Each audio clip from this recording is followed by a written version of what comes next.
Oh, I'm so happy to be here. I'm so happy we finally made it. Holy shit, guys. I've been looking forward to this all day. I feel so bad. But I am here now. Thank you so much for being here. Thanks for waiting for me. Welcome, everybody. Welcome to Monday. Welcome to the new week. Thank you all for joining me.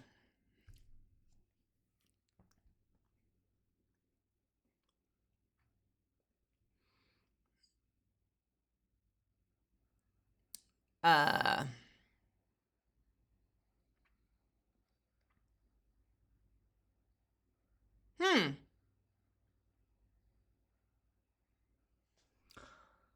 Well, that.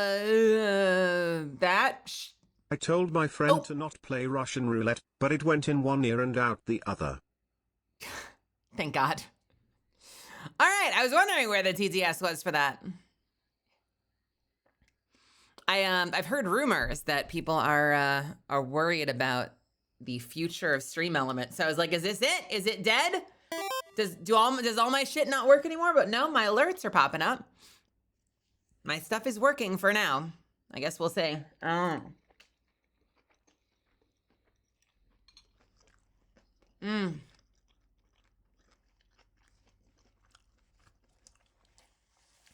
Guys, Vite Ramen has been saving my ass this week. I cannot tell you how much Vite Ramen has been saving my ass this week. Every day, I've just been locked in on something different. And what is hitting? Okay, stop it. Stop that. Stop. My headphones are slapping against the side of my computer. And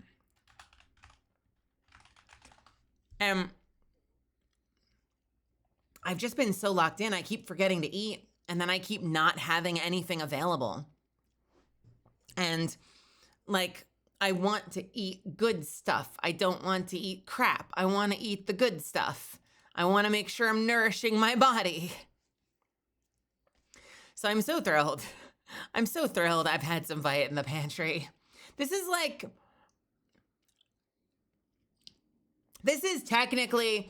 an ad, all right? I'm partnered with them, and you can use code Melisande to save 10% off. But I'm also kind of just talking real life. Because, like, I was literally watching a video from Jaden Animations earlier today about this. About how, like, sometimes she would get locked in and kind of just forget to eat. And that's been me the past couple of days. Like, I haven't gotten out to get groceries. I haven't done enough during the day. And it's funny because this is right on the heels of a week where I had like great food. Like I made a really delicious, amazing Italian wedding soup and it fed me for the better part of the week. And then I just haven't had time to restock yet. So the following week has been me fucking scrambling every single night.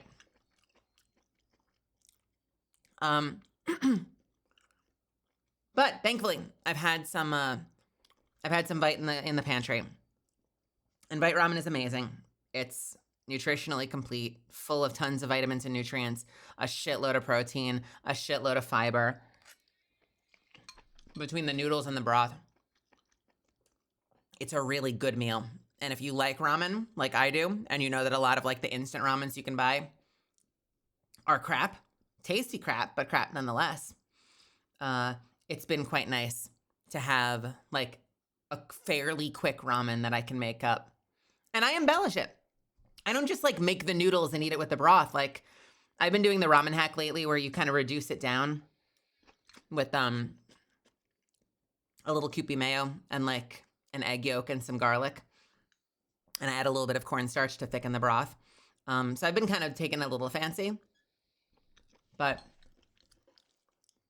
it's my favorite delivery system, but it's actually nourishing my body and helping take care of me. So it's kind of hard to go wrong, you know? If it's something that you guys are interested in giving a shot, let me know. I keep it in the house. And I am partnered with them, so you can use my code Melizan to get 10% off. They have a number of creator flavors that are based on like Zentrea, for instance, and their specific flavors made around that content creator. But there are also a bunch of just kind of like classic flavors, like white miso, like umami mushroom, roasted soy sauce chicken. I'm actually having this one right now. I'm having the garlic pork tonkatsu. But they also sell everything in bulk.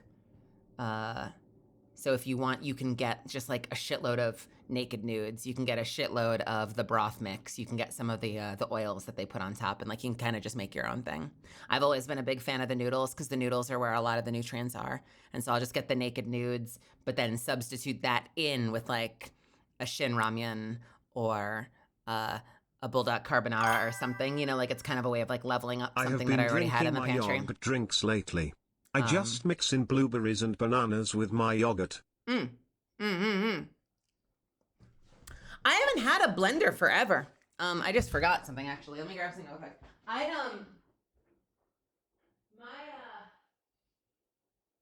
My folks are both into that, which is not me calling you old, I promise. I genuinely would love to have something like that for myself. I've never kept like a blender thing around the house because like I was always terrified that they would just be insanely impossible to clean. And now technically, you know, it's funny. I'm so used to hand washing that I have a place now that I live. I have a dishwasher. I don't use it. Because I'm so used to hand washing. But like technically now that I have a dishwasher, it should be like a non-issue. But that's been something that's been on my mind a lot because like whenever there's been a recipe that requires like blending something, whether it's a smoothie or whether it's making a sauce or something, I can't do that part because I've just never had that tool. But I think that's really cool. I'm glad that you've been enjoying this. And Milky, I'm sorry.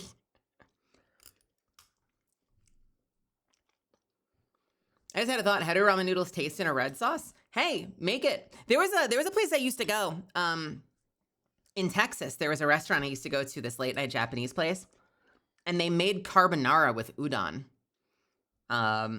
It was a wild experience. It was delicious.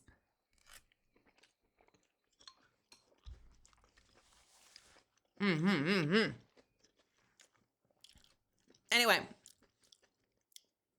I like cheap eats. I like to save money. And I'll be the first to say, I'll probably the second to say, Tim is the first to say, Vite's expensive, especially if you're used to like regular like instant ramen prices. It's a more expensive like per bowl meal. And keep in mind, if you're looking at prices on the screen right now, these are all packs. You got to do a little division. So when I've gotten stuff from them in the past and I want to save money, I usually try to get like the bulk noodles. I try to get like the bulk basic broths. I try to get all of that stuff because I want to get my price per bowl down as low as humanly possible to make it make sense with my budget. So check it out. Check out the site. Look at some of the stuff that they do. Read about their story. My recommendation straight off the bat would be keeping it simple with either like a big pack of like garlic pork tonkatsu or getting a bunch of the vite noodles, like a pack of the vite noodles, and getting like a big bulk supply of the broths. And then just make it, you know, however you would make noodles with code Melizan for 10% off. I know, it turned into an ad. I'm fucking sorry. I'm sorry. It wasn't the point of starting this. The point is I forgot to eat today, and that's part of why I'm so late. The real reason I'm so late is I was building my computer all day, and I was so locked in, I kind of lost track of time. I said it on my Discord earlier. If you're, oh, mom, if you're on my Discord, you probably already saw this, but,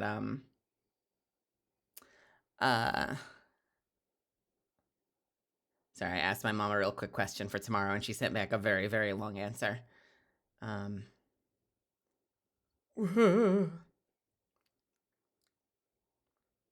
Okay, cool.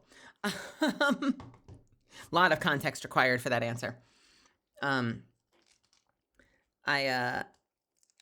been having fun on stream. You know, I'm not here to necessarily say that like I haven't been having fun on stream. I've been having a lot of fun on stream, but I think day to day until I get here, I've been really stressed out. I think a lot of my days have been like full of stress and feeling like there's like too much to do, not enough time to do it in.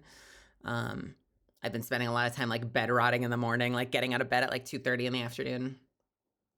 And I think a good part of that is like the environment. I think keeping a stress-free environment can sometimes require keeping a clean environment. And I built my gaming PC, and my whole plan with the gaming PC was basically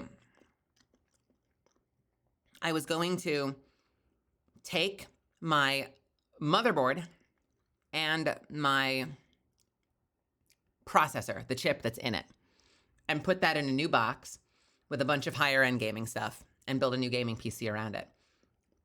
And then take all the old stuff, which was the case with the graphics card, with the RAM, with the power supply, all the other parts, and then put it together into a more powerful stream PC. Since I've been using this little baby mini PC that, as some of you know sometimes, will lag. My model will lag. People spam a lot of emotes and sometimes the model lags. The end of the stream, my model will be lagging because I had the audacity to bring up someone else's Twitch page to see who I want to raid, and somehow that makes my model lag.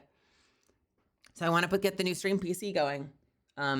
But I had a bunch of shit come up. I've been working on stuff towards like my anniversary. I've been working on getting like a merch drop going. I've been starting to kick off a couple of projects for the future that involve project management. And so I've been haven't been able to get to the stream PC. And so all those parts were just sitting on the ground. So like if you look in my bedroom, behind me, you see the case, you see the graphics card. And I remember when I first debuted, people are like, what the hell? Why do you have computer parts all over the floor? Funny story that,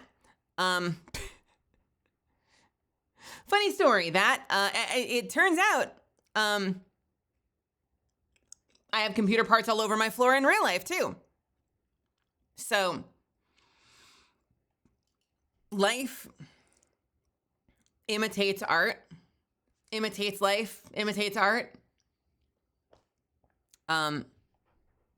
Like straight up, I posted it earlier, but I'm just gonna grab the screenshot. But like,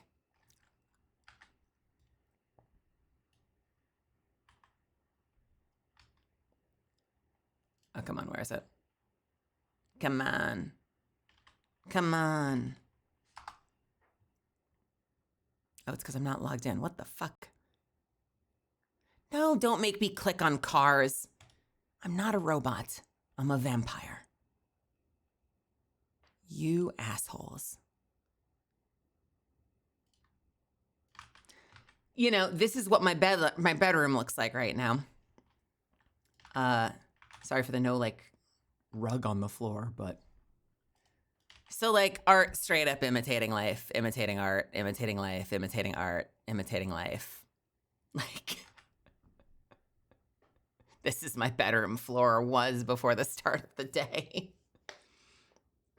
Also, by the way, if you're just joining me, I know I kind of just hit the ground running and I like shot out of a cannon. So first off, I know I didn't go down the list and say hello to everybody, but just going down really quickly to say hello to some of our newcomers. Sixtum, welcome. Who else is here? Turtlebutt, welcome. Spiper, good to see you. Yodel, good to see you. Welcome to my channel. Thank you so much for giving me a shot. Thanks for being here. I appreciate you finding me. If you saw me on YouTube or Instagram or TikTok or Twitter or in the directory or whatever, thank you so much for giving me a shot. I hope you have fun here tonight. Everybody else, thank you so much for joining me tonight. Thanks for being patient. I know I got my stream started like super fucking late, and we're kind of just like catching up and making up for lost time. But you guys have been awesome. So yeah, so this is what my bedroom looked like.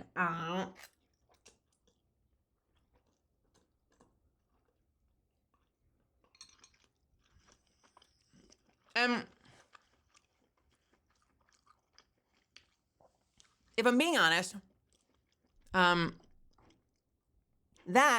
makes me a little depressed. It brings my energy down. And then there's like a snowball effect to it because, then like I'm like prepping to do laundry, but like my pile of laundry is like out in the living room instead of in the confines of my bedroom. And I share this space with somebody else who fortunately is not here often, but she stops in once in a while. And we split the place. And I want it to be nice for her too. I want it to be clean for her, especially since, she's done me a big solid by splitting this apartment with me. And she's only here, she's here less off. She's not here more often than she's here. So I want it to be nice and welcoming and warm when she comes in. And I don't think, the laundry is going to be done this time around before. My point is, I don't want to get in the habit of like being messy all over the apartment. So that whole combination of things is just like weighing on me and stressing me out. So I realized today I got to start doing something about it. So in spite of all the meetings I have planned and projects I'm working on and shit that I'm trying to do to build this channel, because I want to grow this channel and this platform, I have to make the number one thing getting this fucking computer done and getting the computer hooked up and then getting like the floor in my bedroom completely cleaned up and all the stuff put away, get all my laundry done, clean the bedroom, clean the living room, make that just like my absolute top priority, because that's going to get me back into better mental. I'm going to be more productive. I'm going to spend less time just like lying on my back in my bed in the morning, staring up at the ceiling, like feeling sorry for myself. And I think today went a long way towards that. I still feel bad that we didn't start in time. I told myself, like this is a computer that I don't need for tonight because I have the little mini PC. So like I can kind of stop whenever I want to. I'll just work like steadily until, 7 p.m. or something. And then I'll go live at my normal time. And I'll do a little more tomorrow and I'll do a little more Wednesday. I just was so locked in. I didn't look up. And then I realized it was crawling towards 9 p.m. and I like completely fucked up my start time. So, yeah, go man. I'm sorry. I appreciate you guys. Me running to stream at 9 p.m. with like hastily made bowl of vite ramen. I was very, very, very locked into the task I was working on. Hey, Adartha Rings.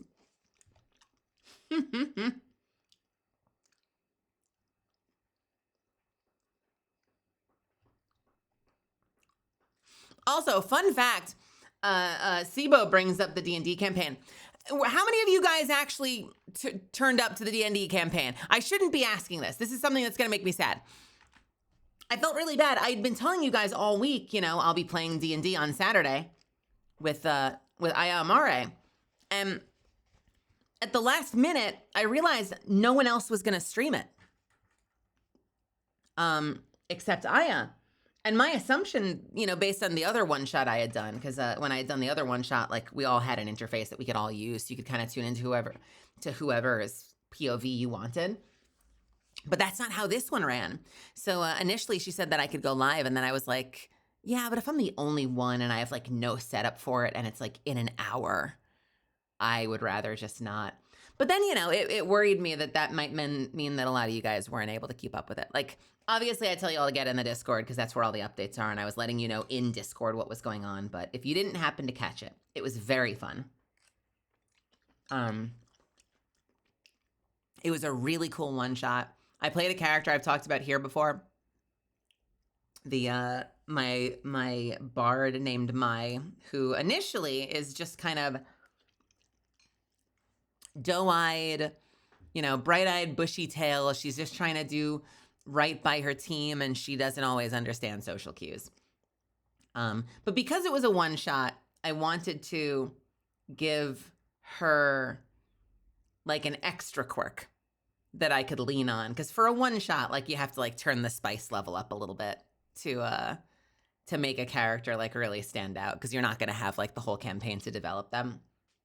So I decided at the very last minute, we're talking like 4 a.m. Saturday morning before I went to bed, to make her absolutely ridiculously obsessed with dragons.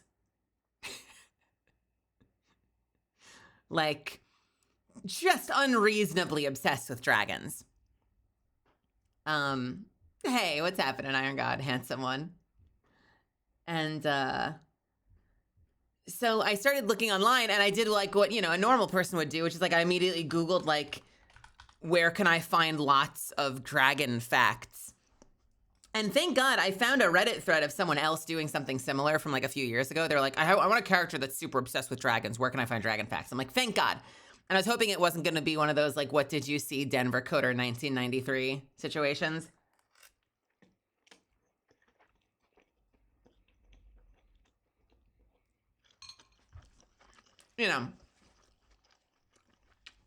Where someone else asked the same question and then no one answered, and it was like 10 years ago.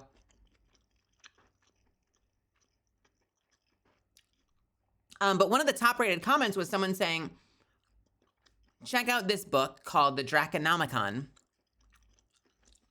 It's a D&D resource book that's essentially meant to be a giant almanac about dragons.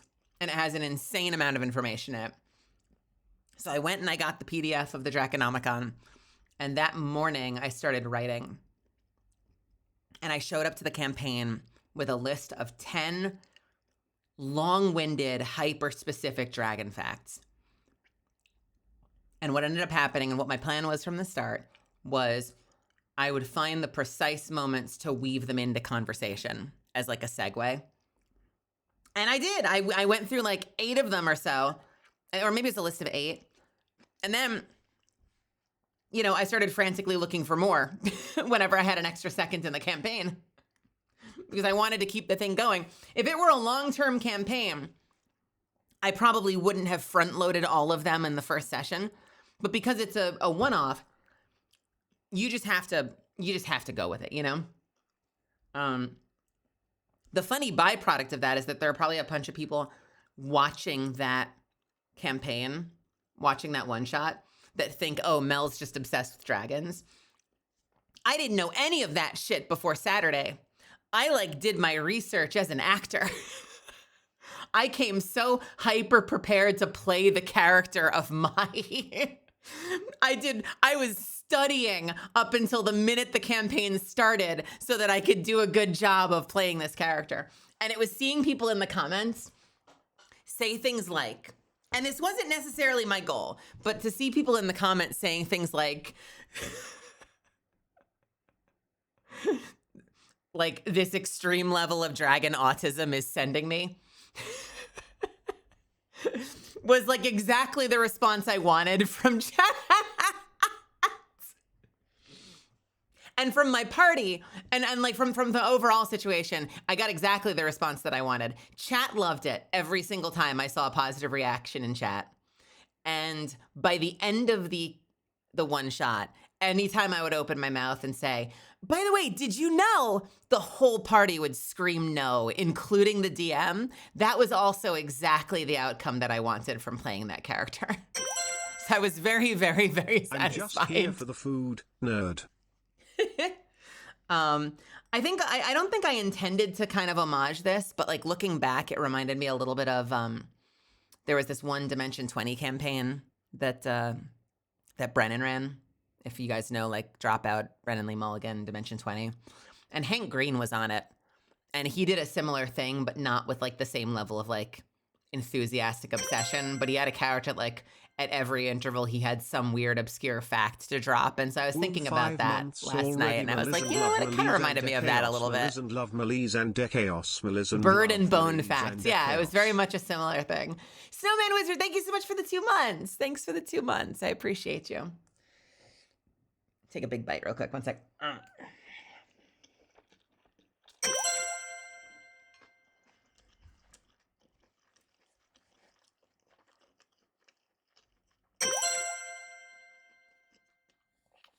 was working that day, but please say someone played a bard for the memes. Someone did play a bard for the memes. I played a bard for the memes. Descended, thank you so much for the 5.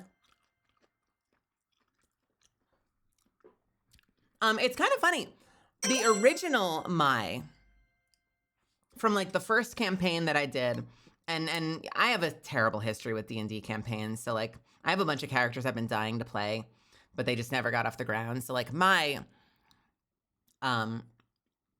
thing with Mai was she originally was just like bright-eyed, bushy-tailed. She's on a pilgrimage to like find herself as a young adult. And so she kind of has a little bit of like Talizora energy. But she's also like very overly trusting, and attractive people make her like giggly and stupid. And so she was just going to be like sort of a giggly, stupid, like naive character. It was very interesting to then twist that and turn the dials up a little bit into like this wild, dragon obsessed, like socially awkward character. Was such a fun spin on the character compared to what I remember doing for like the 2 sessions I played her years ago.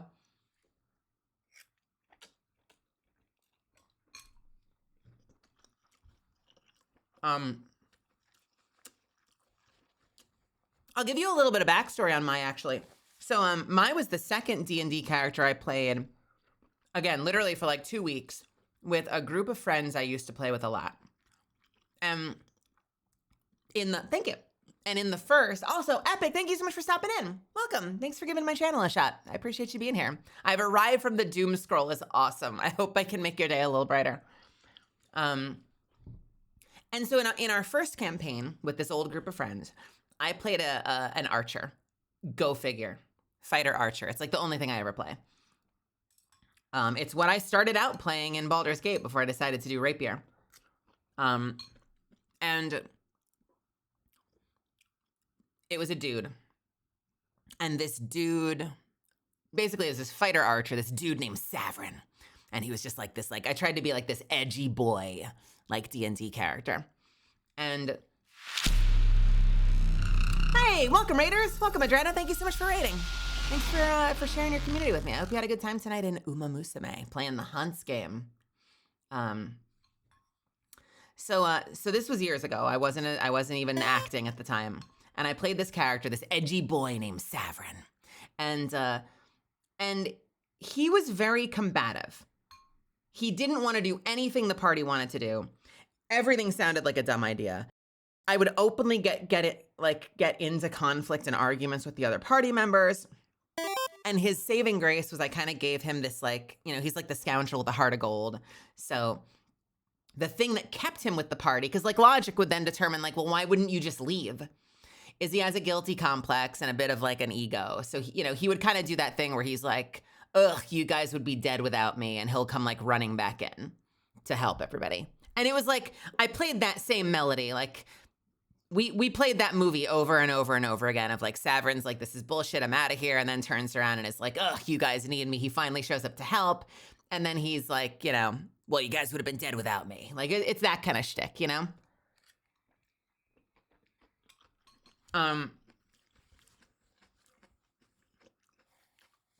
So for my second character, I wanted to do the opposite. And my goal was to be a character that was intensely group focused and very compatible, very encouraging, very positive. And I figured in order to give her a good reason to join the party, the pilgrimage idea made sense. For those that weren't there, Mai as a bard, comes from a troupe of artists that are nomadic and very much drawing inspiration from Amish culture. When she comes of age, she has to go on a pilgrimage. Somewhat Quarian migrant fleet, somewhat Amish culture. Like when she comes of age, she has to go out into the world and basically she's tasked with 2 things. She has to bring some good to the world, like leave the world better than she found it. And then the other thing she has to do, and this is something that relates back to Amish culture, is it's on her to decide if she likes the outer world more and wants to stay there and kind of carve her own path, or if she wants to fully devote herself to the troupe, at which point she would return back to her artist troupe and be nomadic with them and never leave it again. And her entire life would begin and end with that troupe, right? But so by nature of having a vehicle of a character whose point is to go out into the world and leave it better than she found it, she's going to be drawn like a moth to the flame to an adventuring party going out on an adventure. So she's like an instant in. She's not like a grumpy person at a bar who has to get talked into joining. She doesn't need an inciting event like goblins attack and leave the village on fire. She doesn't need any of that shit to join the party. She just needs to meet the party and she's in. She's like, this is the way. This is the way that I can put good into the world. I'm in. So I just made her the most like agreeable character possible. And then I made her a little insecure and stupid. And yeah, it just was taken to the, I don't know if YouTube has clips. Did people make clips from, can you clip on YouTube? Because I wish I had clips of moments from that campaign. It was so much fun. I would love to go back and do more with Aya. Viking, thank you so much for gifting a sub to my community, by the way. Thank you, thank you, thank you. And welcome again, all the raiders. Come in, make yourselves at home.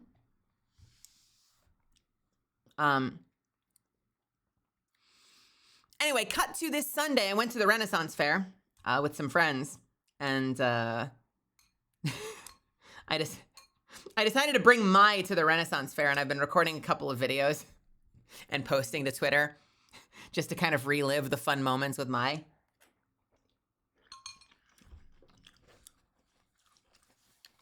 For those that don't know, my dragon facts, I will give you the dragon facts now if you don't want to go back and watch the VOD.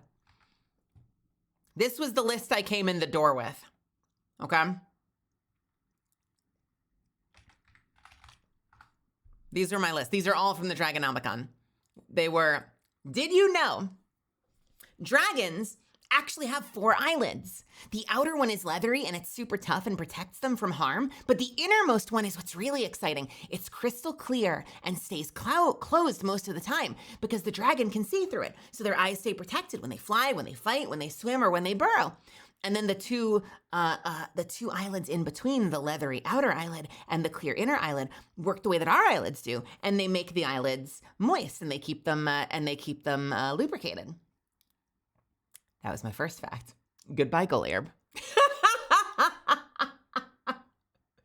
Another one was, did you know that in normal light, a dragon sees twice as well as a human? And in dim light, a dragon can see 4 times as well as a human. That means, and I tried to end every single one of them with a, like, do you realize what this means? That means, like, what's the point of why I'm excited about this?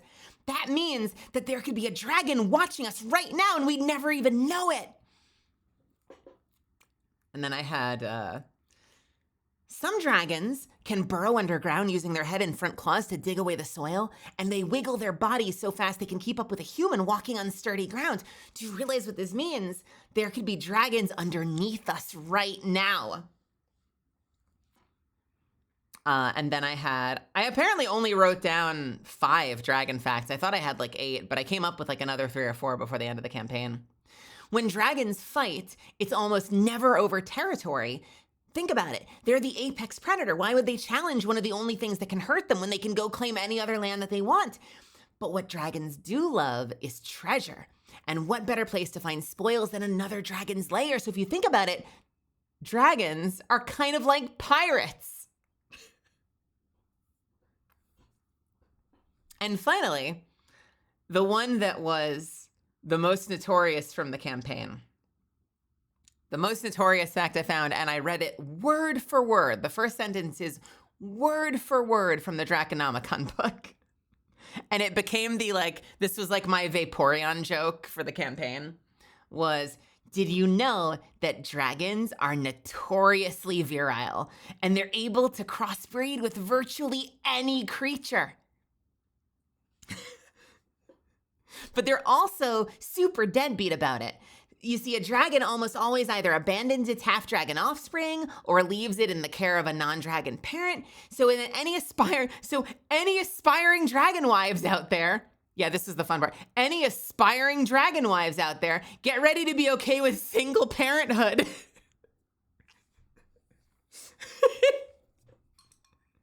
And I brought back the mating one multiple times throughout the evening.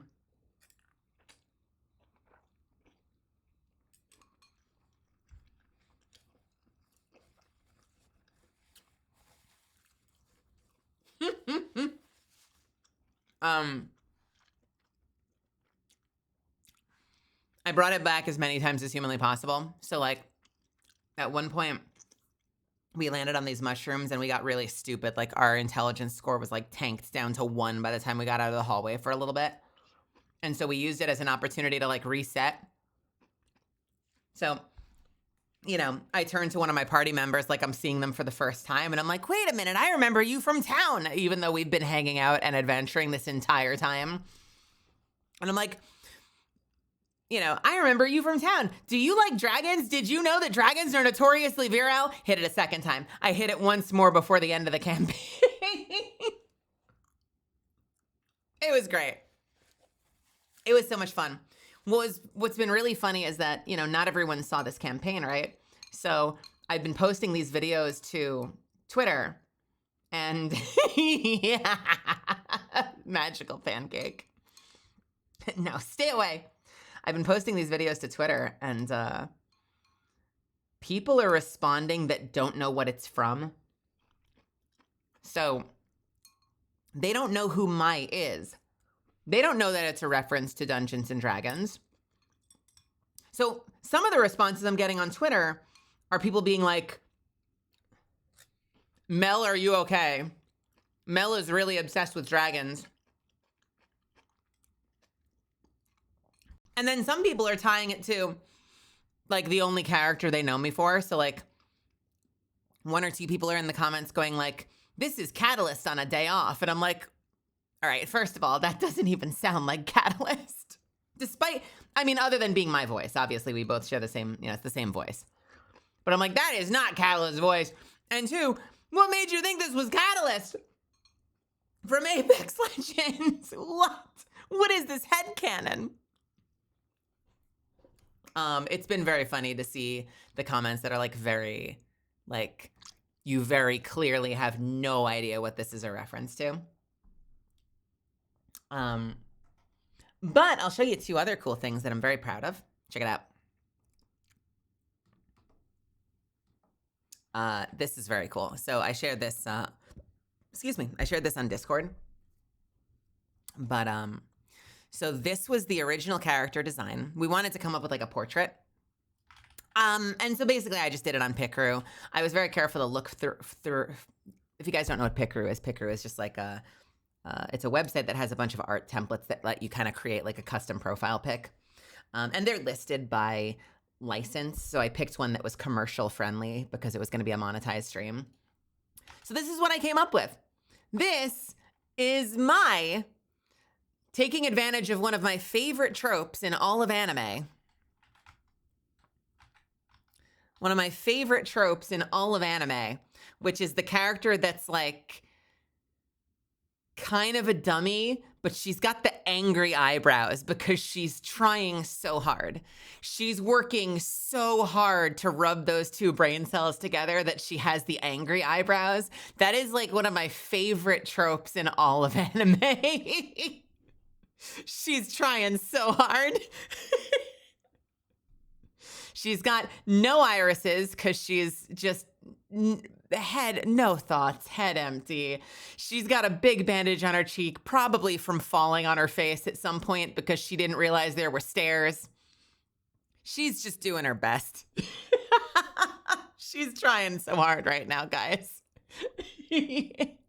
I also picked the ahoge because it kind of in a weird way reminded me of my own, and I thought that was kind of cool. It was like the closest thing they had to a scythe ahoge.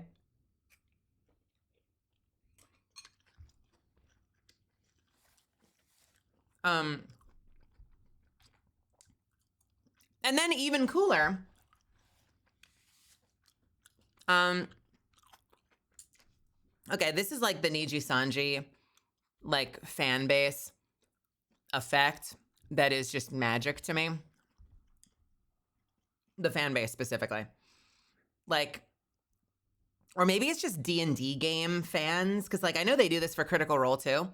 We had this campaign on Saturday. It was supposed to be 2 hours long. We went for about 5 or 6 hours. By Saturday night, the same day of the campaign, someone had made an amazing piece of fan art of our adventuring party. Like the same fucking day. And that's the shit that I usually see for like some of the big, you know, like the big like, you know, Niji or Hololive talents. Like, you know, the art speedrun is something that's fucking magical to me. Look at this. This was the same day they dropped it. And they made amazing art of our party. And I can't make it bigger for some reason. What the fuck, man?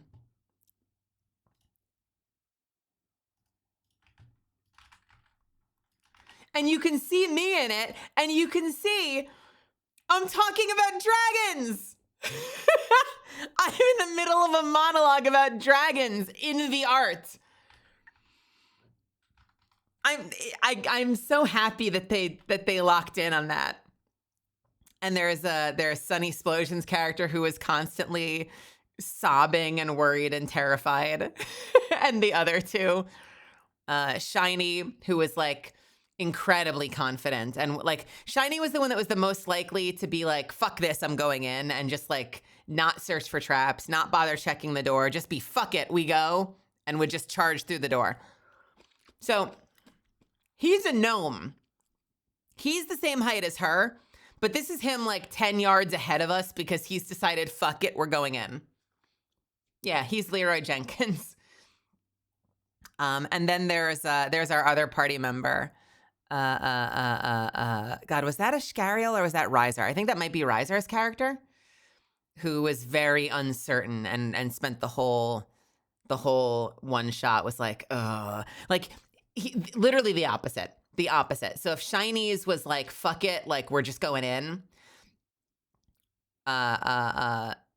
Riser's character was like, no, I'm not so sure about this. Ooh, I don't know. We should inspect everything. We should take our time. I have a bad feeling about this. I don't know about this. I don't trust this.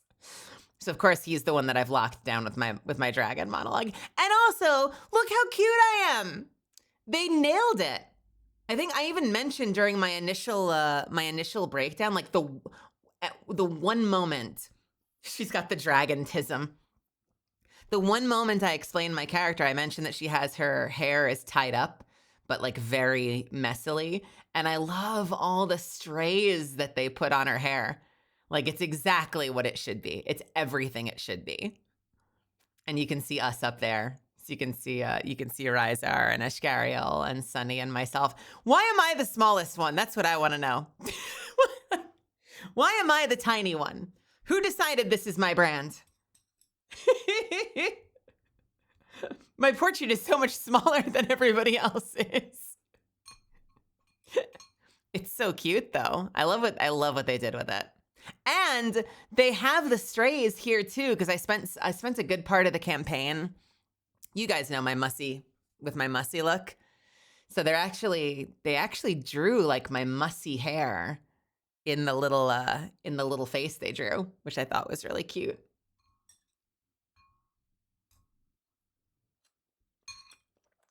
My mushy hair. Yeah, see, when I'm stressed out, my hair goes, yeah. Or when I'm really tired, my hair is all over the place.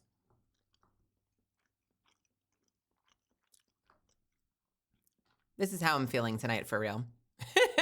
Maybe we'll leave that. Nope, not that.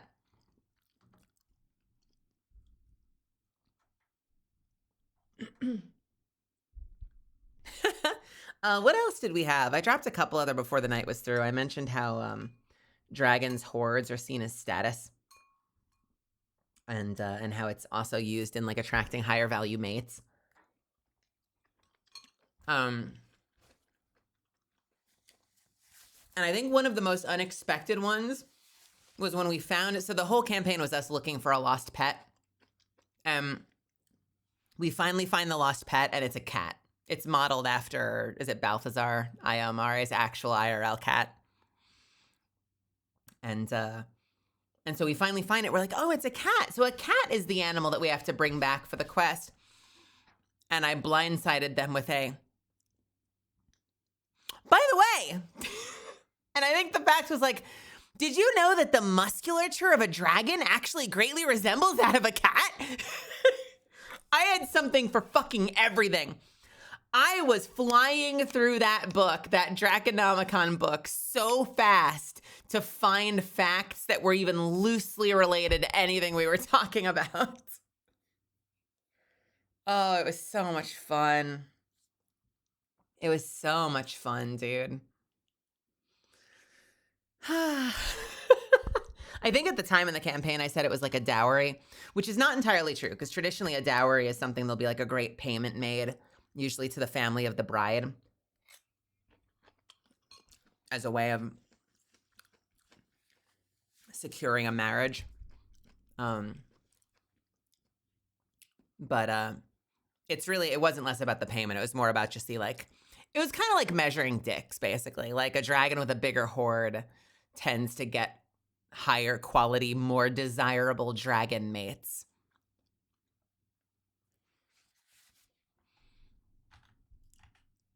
So yeah, that was our D&D campaign on Saturday. If you guys missed it, I encourage you to go look for the VOD if it's still up on YouTube, on Maria's YouTube channel. God, it was so much fun. We went so much later than I thought we were going to, because originally I was in Discord and I was like, yo, it's only going to be like 2 hours, and then we're going to play Lies of P. Oh, how optimistic I was. Oh, how naive I was. I was like, oh, it's only going to be like a 2-hour campaign. We're starting at 3 p.m. It'll be done by 5, and then I can go live at 7 after making some food. We were gaming until like 9:30. And you could tell, I think everyone had fun, but you could tell that like at a certain point, people started to get worried. Like I clocked the moment that Sunny Explosion started. Like Sunny would be very insistent to be like, well, we should probably get this cat back to town. And I'd be like, but what if we check out this other room first?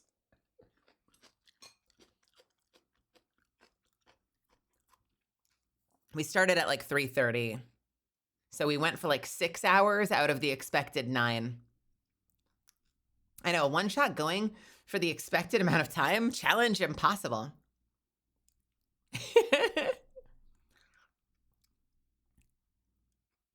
The other thing that was fun was I had my character try to use every excuse not to fight. So almost every spell I did was an attempt to stop the fighting. I failed spectacularly.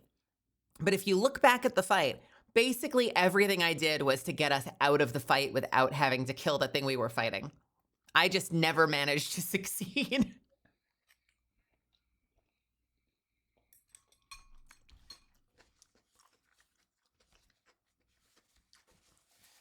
I was rolling deception checks. I was casting suggestion and telling people to flee. I was doing everything I possibly could to avoid bloodshed.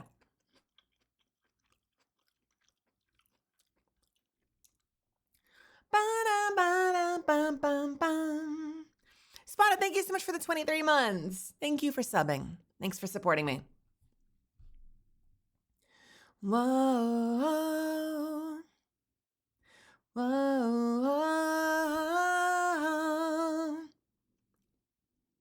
And by the way, this is why I min-max characters. And I couldn't do it with this campaign. She had a really strict stat thing. I think like I didn't have a single point higher than 16, and that's with bonuses. But that's why I like min-maxing characters, because, and why I don't like most point buy systems is because I've always been someone, and I realize that not everyone does this, but I've always been one of those people that like, I realize that so much of the fun for some people is in the dice and the randomness, but I always like the idea of like, I like the power fantasy of being someone who's exceptionally good at what you do. So in general, if I'm doing, not anything, but if I'm doing the thing I built my character to do. So for instance, a fighter archer, that would be dex, that would be landing arrows. You know, a College of Lore bard, that would be like getting spells to land and tying up the opponents, tying their shoelaces together, CCing them.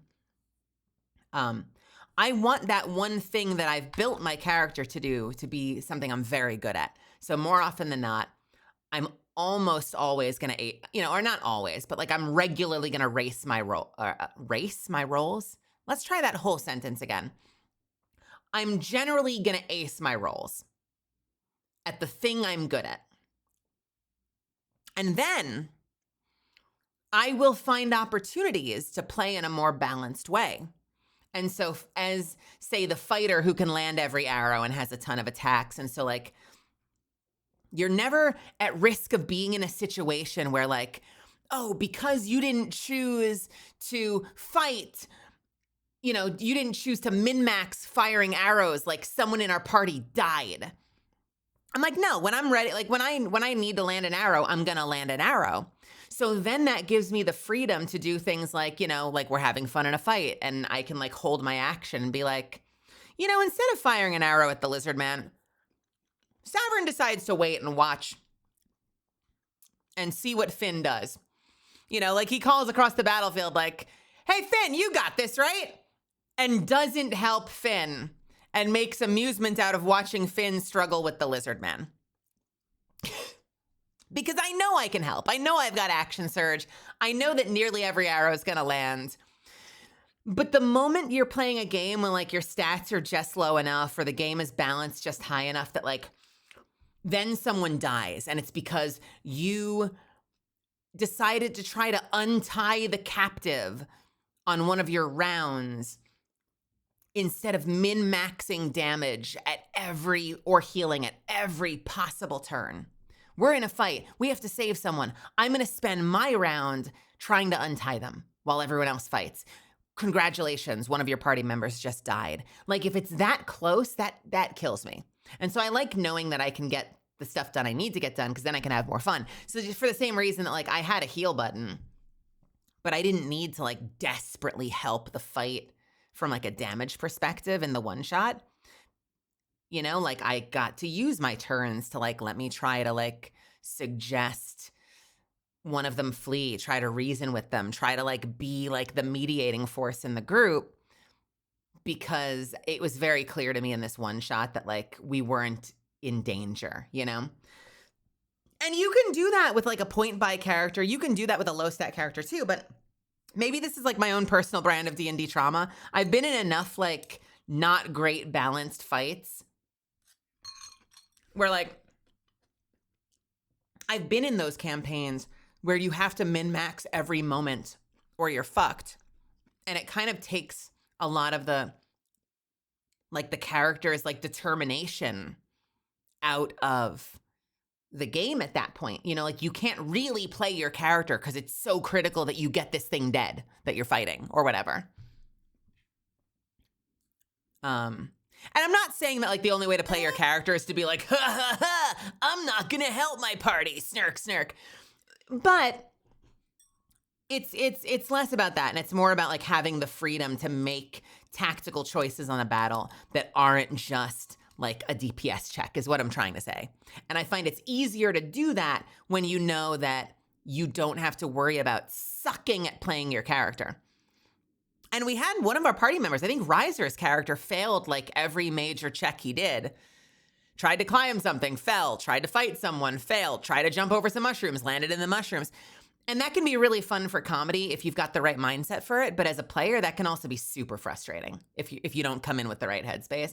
And I've played with people too. Like, I remember that party I was talking about where I played the asshole elf. We had a rogue who had like specialized in throwing knives.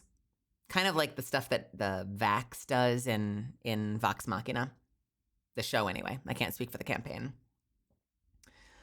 And he missed every time he threw anything. And you could hear the moment where he checked out. You could hear when he just like stopped paying attention during other people's turns and like started looking at his phone because like he was so checked out at that point because he was feeling useless.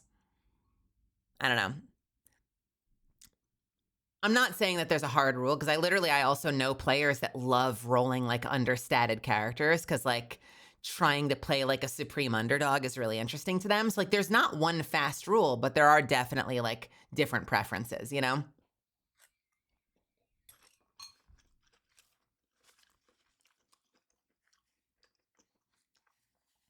welcome. What be in the glass? I'm so glad you asked.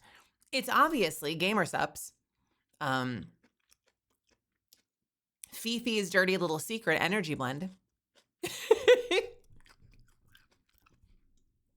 And a handsome one. I love the party members when you stole legally Heihachi's fake J's after Shiny's offed him. Oh, yes. The J's that I took off the corpse of one of the opposing party members because they were nice, fake, but still really nice sneakers. Yeah, that wasn't disrespectful. Yo, greedy. Jay, why did I say greedy? Yo, Jay, what's happening? How are you, friends? I just follow the rule of cool. Usually gets me out of any binds. I'm with that. Did I crease them? No. Okay, but we found out we did an inspection. We found out that the 5 months of being press ganged into the Misfit Mafia. We found out that the high tops were fake. And so it didn't work because I don't know why it didn't work. It didn't work because the roll failed or something. But I did a check on one of my turns. I noticed one of the opposing party members had the other J. And I held up the sneaker. And I basically was like, if you don't leave right now, I'm going to tell them your secret. And he's like, what secret? And I'm like, I'm going to tell them your J's are fake. And he's like, my J's aren't fake. What are you talking about? They're legit.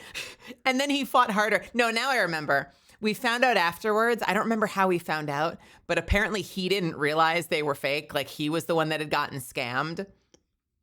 So the reason he didn't flee during the fight was he thought I was insulting him by calling his sneakers fake.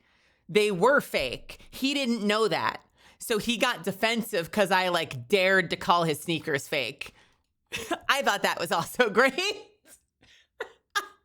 But they were fake.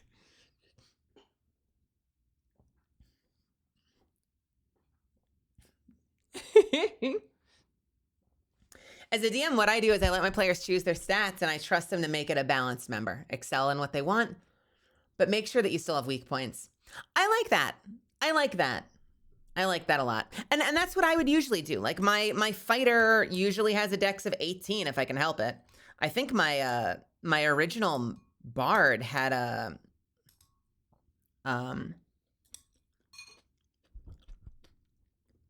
I mean shit, I think she like after racial had a starting charisma of 20, which I realize is immense, but she made up for it by having a strength score of like 6. Because she's small. And, you know, there are going to be things she's good at and things she's bad at. She's exceptional at being a bard. She sucks at a whole lot of other things. The other thing we did that I thought was fun, and it actually played in really well with her 6 strength, is I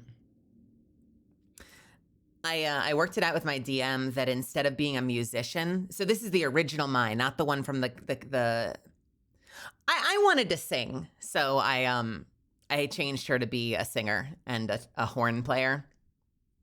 Fun fact about that I'll come back to in a second, but the original Mai, I'd worked it out with my DM. I was a dancer, and we had kind of like the movement that she used was very inspired by like airbending from Avatar. And so what that meant was it changed what she was vulnerable to and what she was weak to. So because all of her spell casting is done through movement and dance, a silent spell wouldn't matter because she doesn't need to talk to cast. But if you snared her, if you tie her up, then she can't do her spells anymore. Whereas like a regular bard could sing. So that worked out really unexpectedly against her at one point, because when the party found her, she was being held captive by these cultists in the original campaign years ago. And so she's tied up from like the shoulders down. And she's got a strength score of 6. So she can't get the fuck out of there. Like she is helplessly tied up. And she can't cast spells either, even though she can talk, because she can't move. And it worked out really well. Like it was a cool narrative device. And then it was one of those things where, like, when she finally gets untied, she can start wreaking havoc on people the moment her body's free.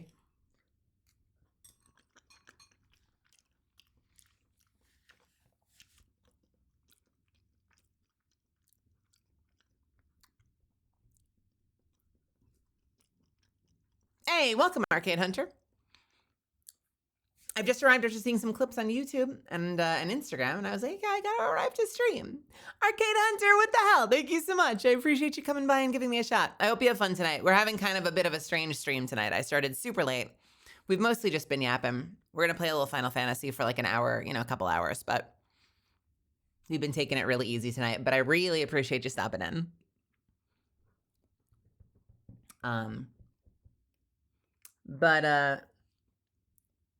God, what was the last thing? Oh, right. So I own a trumpet from high school, and I wanted to play a horn. So I'd had a flute, but then at the last minute I changed it to horn because I could use the trumpet's mouthpiece because it was going to be very soft. And so before I did any song, I would just, toot on the mouthpiece and do that, right? But then to justify it, that was like our first piece of physical comedy, and it was totally circumstantial just by the fact that I only had the mouthpiece. So we had a moment where I said something like, before we go forward as a party, I want to use my mighty horn to play us a song to encourage us and make us stronger and make this adventure a success. And then I pull out the mouthpiece at my desk, at my microphone as the streamer, and go, and then I had my like sort of awkwardly look over to the rest of the party holding just the mouthpiece in the campaign and go, I lost the rest of the horn. That was like our first major piece of like physical comedy in the campaign. And it was great. Everyone enjoyed that. I'm kind of just patting myself on the back at this point, but I was very proud of that moment. All right, let me enjoy this. Let me have this.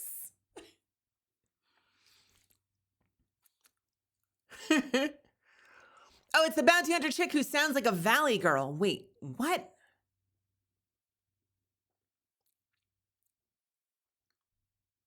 What? I mean, a little bit, but me? What? What are you talking about? Kaguya-sama, welcome to my channel, though, but what? Starlight Serpent, you should let Sunny convince you to learn about Warhammer 40k. Does Sunny play? I have played Darktide. And Space Marine 2 with Sotak and Damian Verde and Aya Amare and Rioma Baronwort so many times. I don't play tabletop at the moment anyway. I don't have anything. But if Sunny plays Warhammer, are you saying I could invite Sunny to like a Darktide night?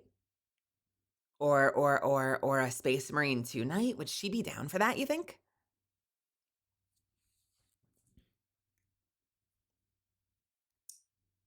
Yo, I did not realize. That would be so awesome. Wait, what the hell? Hang on a second. I'm DMing her right now. Right fucking now. By the way,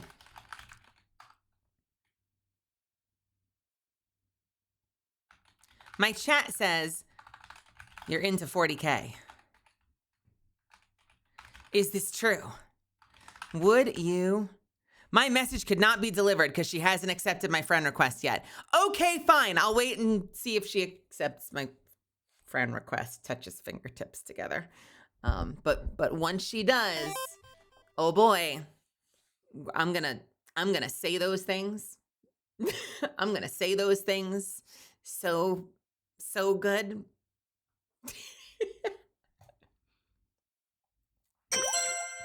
I'll drop a thing in the group, incidentally.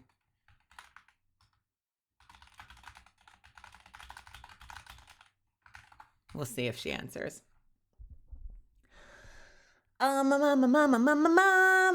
played a little bit of Vermintide. It's definitely a less polished game than Darktide.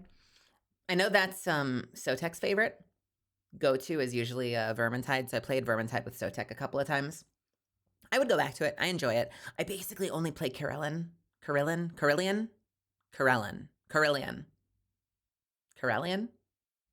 The elf. The Scottish elf.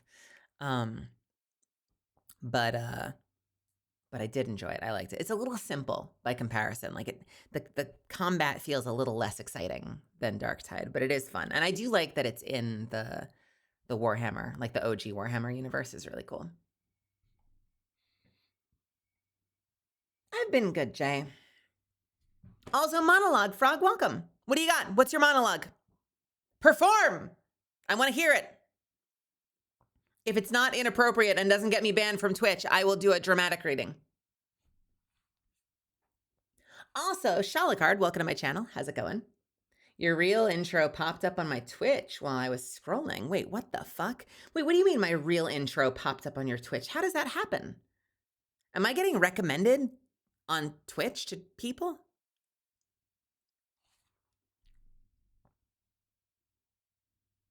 I'm on the spot. You don't have to. Listen, you don't have to if you don't want to. Sometimes people come in and they'll follow the channel and their username will be something like encouragement pigeon. And then they'll like have a prepared copy pasta. So I figured you might have had one ready to go, but it's okay if you don't. We could do it another time. Me? Whiskey? No way. It's obviously GamerSup's Fifi's dirty little secret flavor, caffeinated energy from GamerSup's, purchased with code Melazan for 10% off.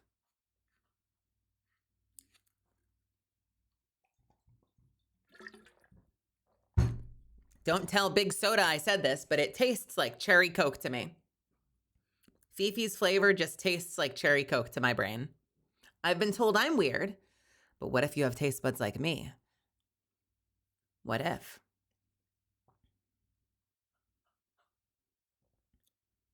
I have a pickup line that I no longer need. Wow! Oh my God, the confidence of a man who's just had a successful date. Holy shit. I have a pickup line that I no longer need. I don't need these anymore. I guess I can drop them off at the pawn shop. I'm about to be a married man. Yes, hit me with that pickup line. I want it.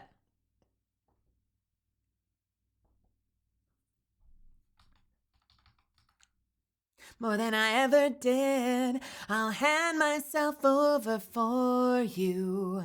This coming's lost its frequency, and I feel that we're coming home short.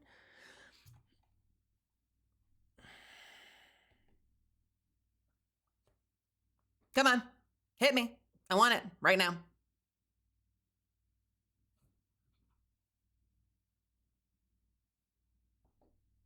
Sorry, don't mind me while I calibrate real quick. When this is done. Oof. All right. Do you wanna play games a little bit? We could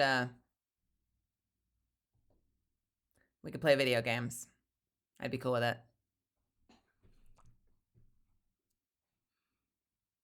My dad has the most amusing summer pickup line. Miss, do you also sweat like a horse? Madam, do you sweat profusely? Got any videos?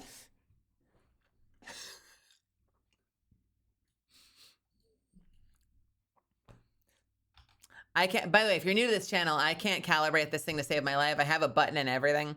I just kind of habitually always feel like I'm staring off to the side, and I don't know why. I don't know what to do to fix it.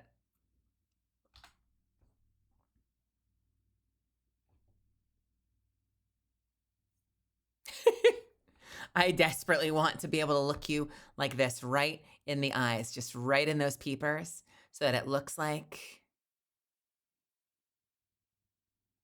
I'm staring into your soul.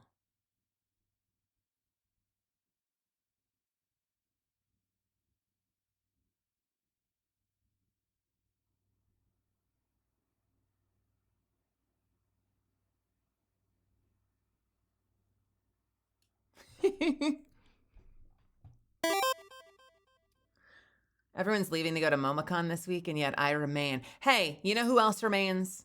I remain. But if you're going to MomoCon, by the way, I should retweet this tomorrow. If you're going to MomoCon tomorrow, this weekend, I am going to be doing meet and greet on Saturday at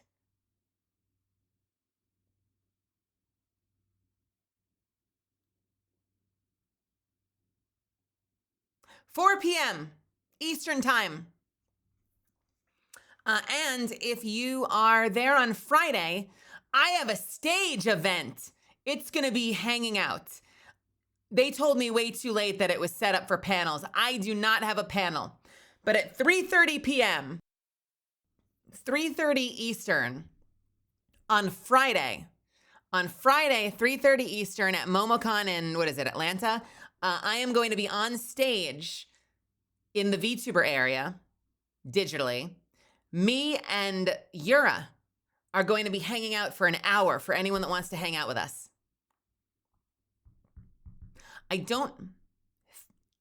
It might not be streamed. They said that I can stream it, but then I have to use an overlay that says that it's live. And I'm kind of weird about that. Like, does Zentreya stream her meet and greets? I feel like she doesn't. It just feels weird to like get up there and be like, oh, you're on camera, by the way. I feel like most people wouldn't want to show up to that. So I probably won't stream them, unfortunately. I don't know, the privacy of like, but also like the multitasking of like having to like cater to your chat while also the point being that it's like supposed to be one-on-one time with a guest, with a misfit that showed up in person. It feels weird to like share that space with an audience.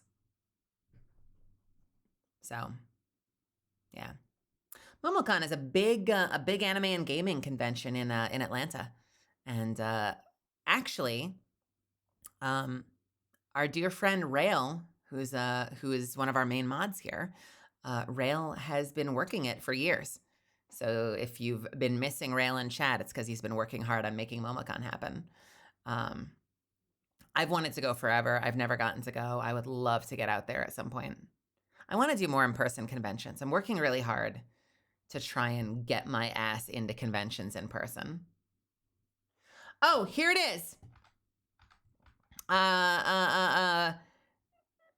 Sibo says, here's the pickup line. Do you know CPR? Because you took my breath away. Wait, that doesn't make sense. What you should have said was, ready? Hang on. Hey, babe. Let me try that again. Wait. Ready? Hey, babe. Are you a piece of slightly too big, slightly undercooked potato?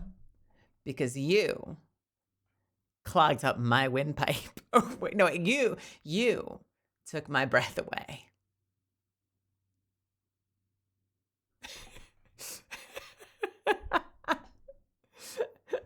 I have a good pickup line. Hit me, Nelky. What is it?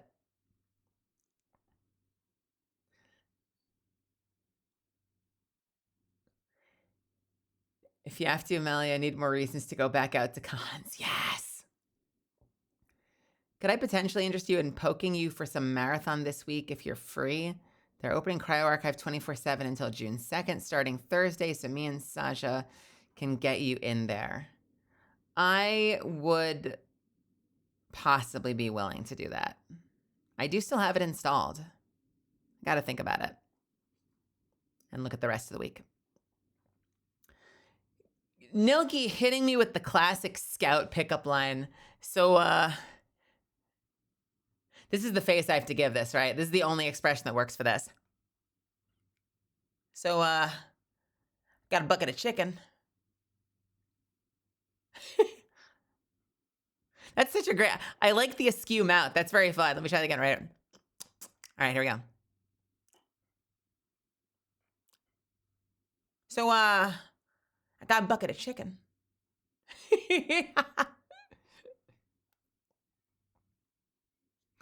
I said seduce me.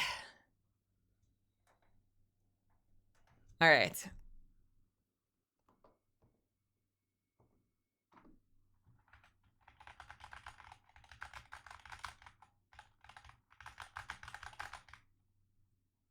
Okay, controller's working. So, Mel, I posted one. Wait, shit, what is it? Hang on.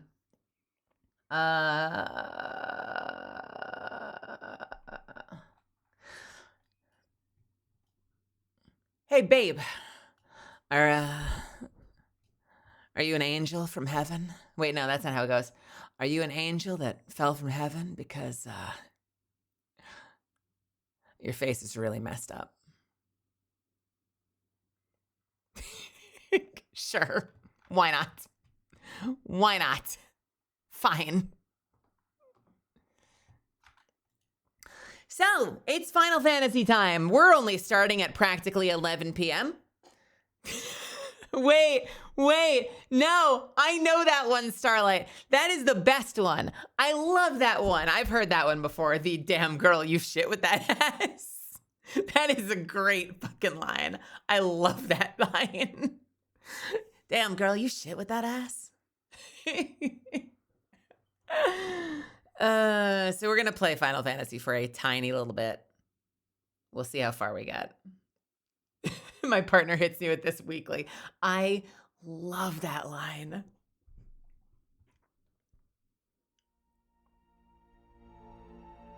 I know a handful of ones from WoW, although I don't think the ones that I remembered are not pickup lines. I remember weird ones, like I just remembered a lot of the slash sillies and slash dances. So the orc had this is the silly was an orc walks into a bar. No, it's a human one, isn't it? An orc walks into a bar with a parrot on his shoulder. The barkeep says, "Hey, that's pretty neat. Where'd you get that?" The parrot says, "Duratar. They're all over the place." Oh, God. The only pickup lines I know are from World of Warcraft. Are you the moon? Because I want to land on your face is crazy, bro.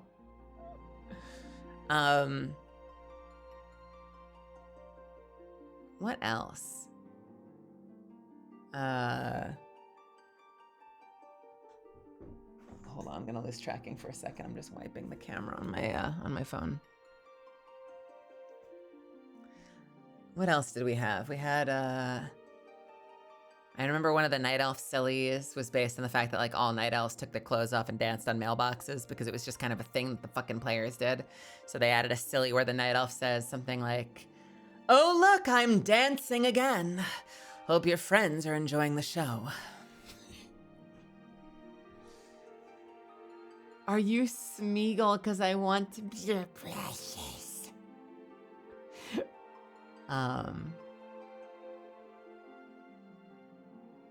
There was some cut ones that were fun. Like, I want to say that the male Draenei, like it got cut early into the game, but the male Draenei had one that was like something like, "You have seen the Exodar. Now allow me to introduce you to the Sexodar." Very on the nose. God, what else was there? Weirdly, I played tons of Blood Elf back in the day, and I do not remember any of theirs. I don't remember any of the gnome ones either. I feel like all the ones I knew were like Night Elf and Human.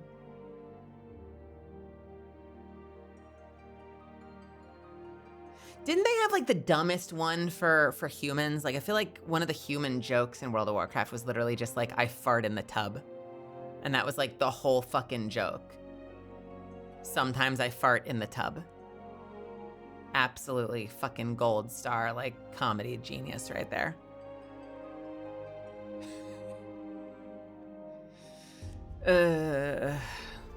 Yay.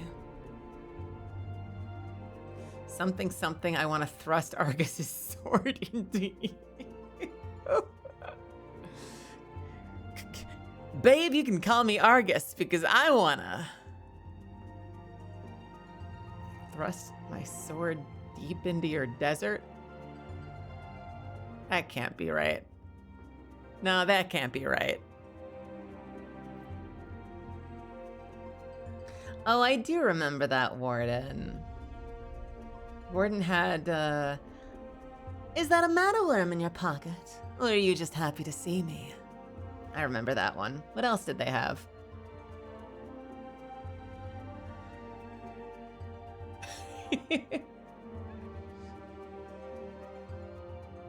Hey baby, are you an angel? Because I'm allergic to feathers.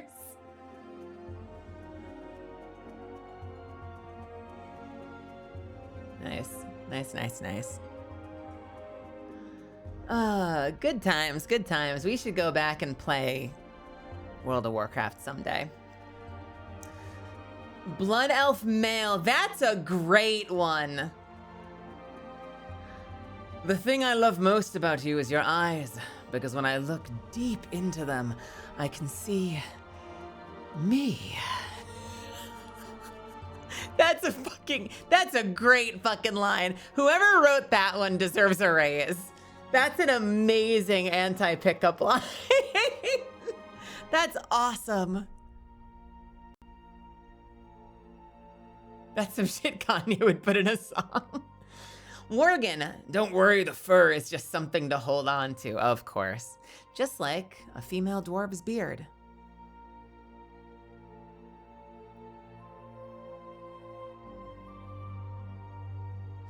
All right.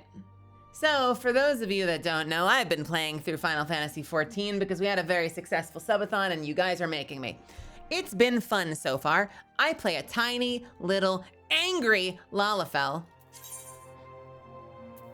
And we're trying desperately to get through A Realm Reborn so we can get to what I'm told is the really, really, really good part. Slowly, though, because my time management skills suck and I keep starting Monday streams super late.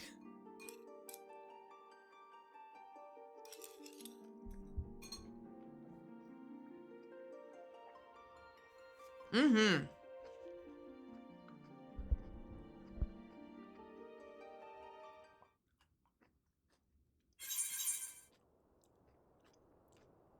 Just think, someday, fucking someday, I'll finally understand what all the buzz is about. I've been having fun, though. I have been enjoying myself. It's just a lot. It's a lot to slog through, especially when you're doing, like, no side quests whatsoever.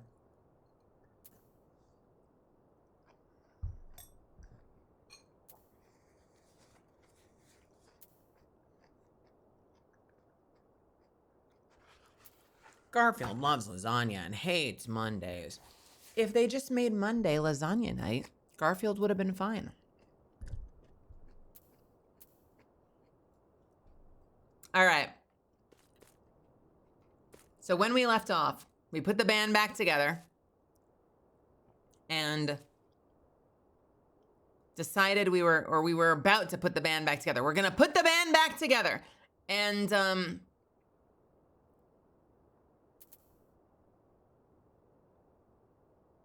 we got the airship and I don't remember. I think we're going to put the band back together. I think. Yeah, right. Because this place was full of bodies and we cleaned the bodies out and now we're going to put the band back together.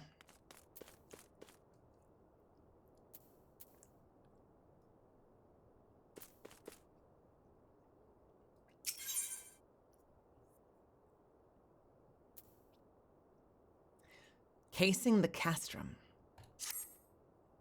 The rescue of our allies will be no small undertaking, Melisande. Even under normal circumstances, breaching the defenses of an Imperial castrum would be a highly dangerous proposition. Now wait a minute.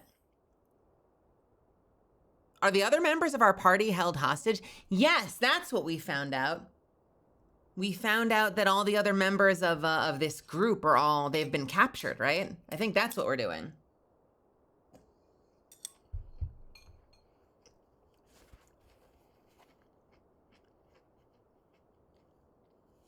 So we gotta go get them.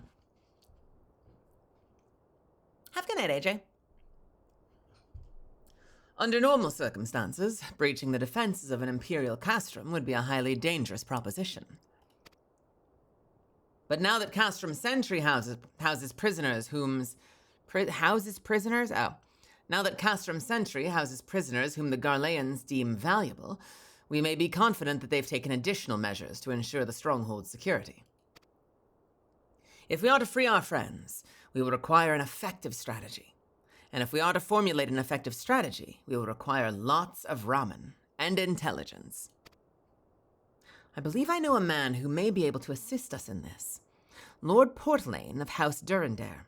He's stationed at the Observatorium in Corthus. Let us go to him and beseech his aid. Man, oh man, I thought I was so fucking done with that area. Really thought I was done with that area. I really wanted to be done with that area. There is such a big world. Is that really the best we have? Like, there is so much continent. We could have been anywhere. We could have been in a Balthia's spine. God, or whatever that is. Or Dravania.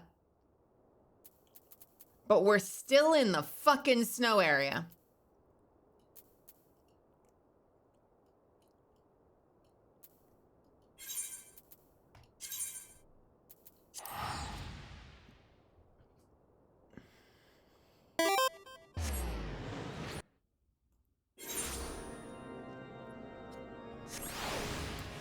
Oh boy. Hey, Dylan Scythe, what's happening? How are you?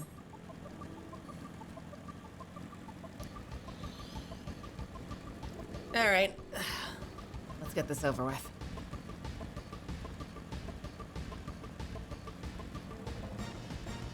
By the way, if you are in Final Fantasy XIV, we have a link shell group you can join. It's called Misfits, I think. And we also have on Sargatanas, we have a free company, is what they're called, that you can join, that we have called affectionately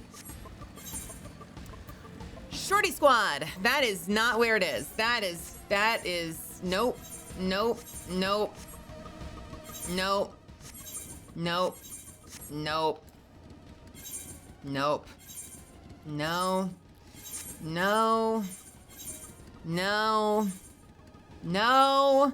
Fuck's sake, man.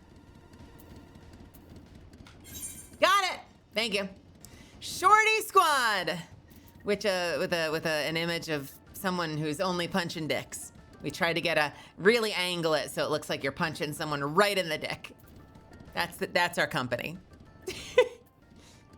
Congratulations, you're all short. I don't make the rules. Try and enjoy it. And we have member roles, including short, shorter, and shortest. I am, of course, the shortest.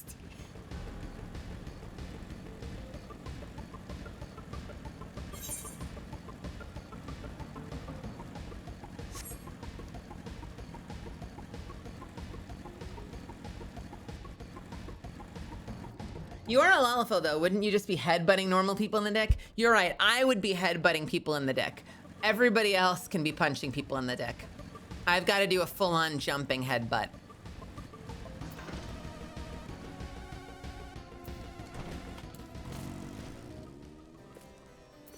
I didn't know 7 feet was short. You have a weird style of negging, Kaguya-sama. I think this is what the pickup artists call negging. I think I'm being negged by Kaguya-sama.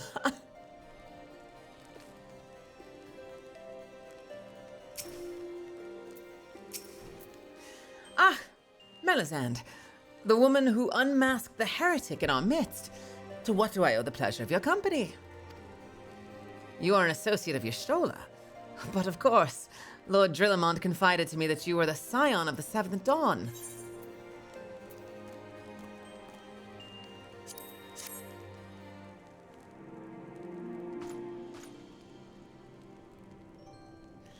Castrum Sentry. What interest have you in all in the Imperials? They hold several of our members, whom we intend to free. Any information you can provide would be greatly appreciated. I see. That might explain our scout's report. They observed 4 prisoners being led into the castrum, a Hyurian woman, an Elysian man, and 2 Lalafels, 1 male and 1 female. It's them. It has to be. Minfilia, Urianger, Papalmo, and Tataru. If that scant morsel is of use to you, you may also be interested to hear about a more recent incident. Incident? An Imperial airship made an emergency landing in Korthus not long ago. 2 men believed to be prisoners, a Rogadin and a Lalafel, were seen fleeing the craft. What did you say? A Rogadin and a Lalafel, Master Garland. Neither wore Imperial dress, and both seemed disinclined to wait for rescue, hence our assumption that they were prisoners. Well, I'll be damned. It's Biggs and Wedge. Trust those 2 rascals to escape. We must find them, Melisande, and soon. The Imperials will not rest until they're captured or killed, and if Biggs were given the choice, I fear he'd take the latter. Freeing those held in Castrum Sentry will require substantial planning and preparation. As such, it is an endeavor that will admit some slight delay. Nailed it. The matter of the escapees, by contrast, will not. Shortly after the prisoners vacated the airship, our scouts observed Imperial troops setting off in pursuit. And it is likely only a matter of time before they catch them. Wait a minute, does that mean that... Do we have a second airship? Like, if they escaped in an airship, does that mean that we, like, as an outfit, now have 2 airships? That's what it feels like. Hang on, taking a big bite.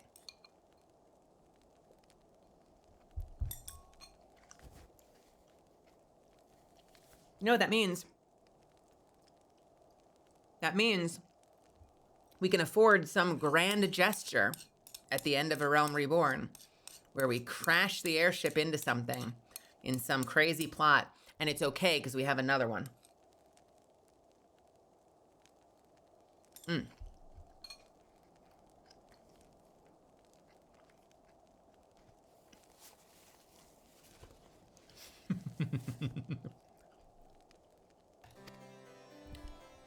If you wish to see your comrades again, you'd best act now.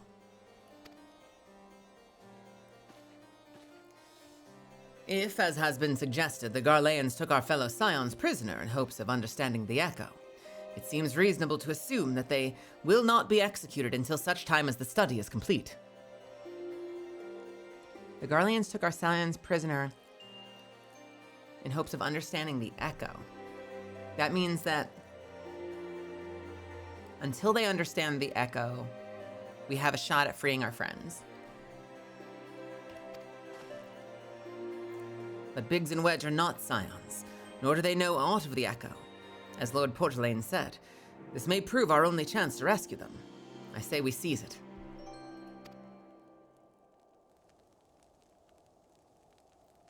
Thank you, everyone. You won't regret this. Are we doing this for him? I thought Biggs and Wedge were already part of the squad. Like, why is Sid acting like this is a personal favor for him?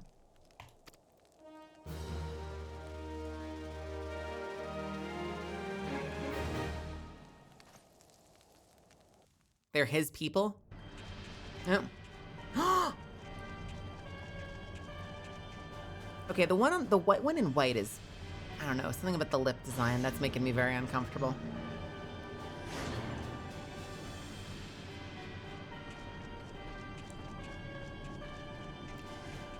So this is the Warframe players, obviously.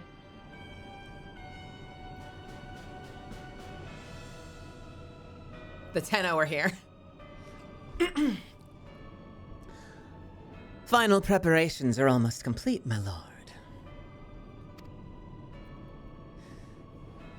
Wait, I don't know which one's which. Is Nero the one in red?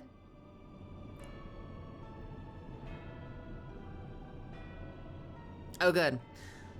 Final preparations are almost complete, my lord. There stands the culmination of 5 long years of painstaking work, but all our efforts will be vindicated when the Emperor's vision becomes reality. At last, we have the power to purge this land of its false gods.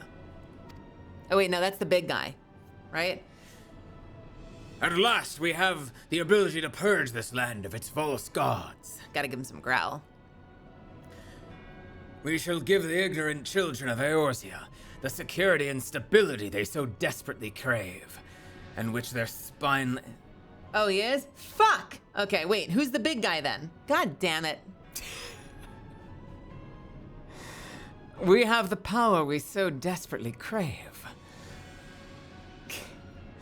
We shall give the ignorant children of Eorzea the security and stability they so desperately crave, and which their spineless leaders have so palpably failed to provide.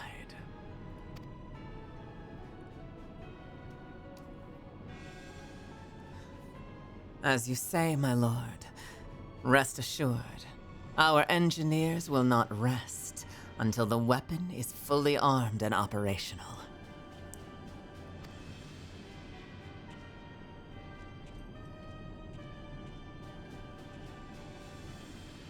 Ritatin! What the fuck? Ritatin! You depart for Castrum Occidens at midnight. You will command the Western Front in Vilbrand. The Eorzeans will attempt to interfere with our plans. You will see that they do not.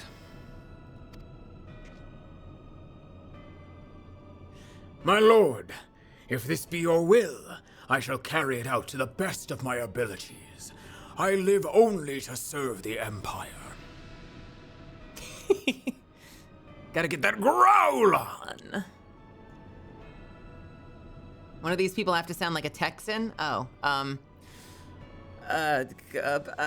sure, I can do Texas. My lord. My lord, if this be your will. Yeehaw, little doggy. Bambina, fret not, Bambina. If this be your will, I shall carry it out to the best of my ability. I live only to serve the Empire. There we go. Nailed it! Nailed it! Yeehaw, Bambino. Growl. You gotta make your mouth really wide and open. You gotta kind of almost pretend that you've got like a big Santa beard on that's like pulling your cheeks forward. Like you push your lips out and open your mouth a lot, and you fill that space inside your mouth with growls and go as low as you can. And you can make it sound super deep, but then you also have to enunciate, so you have to like fucking practice it.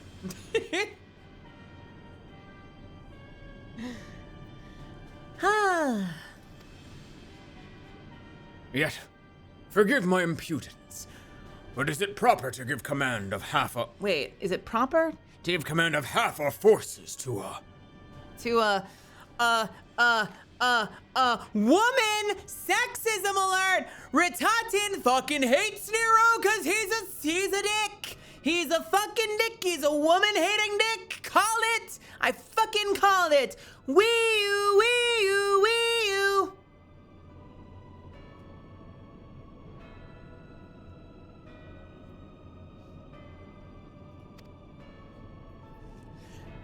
I have given you nothing, Praefectus.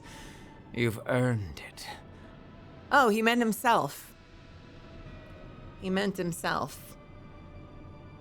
He's actually being like, but, ooh, my lord, I may be muscular, but at the end of the day, I'm just a little guy, and is it right for just a little guy like myself to be commanding so many forces?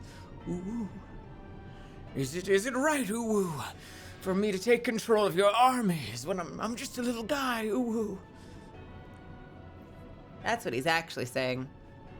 I'm just a little baby girl, my lord. There you go. Fucking nailed it. I've given you nothing, Perfectus. You've earned it. That will be all. Dismissed. Yes, my lord. Ooh. Dude, wait! No! That's the dude! That's the guy on the shirt that has the shield! He's got the 2 fucking shields with the guns on the front! That's the guy that people say might be the new class! That's what they were saying! That's the guy! It's him! That might be what I get to play in the next expansion, unless we've all just made that shit up. Unless we've made that shit up.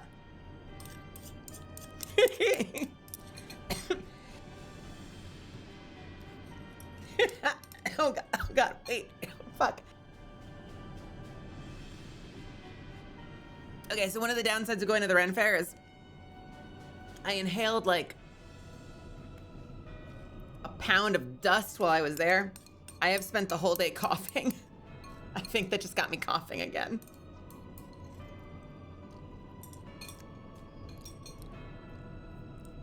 Oh my god, all right. My quarters, 1 hour. Is this a woman too?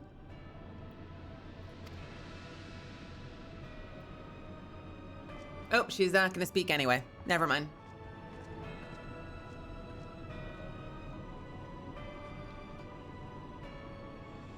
Nero's a man?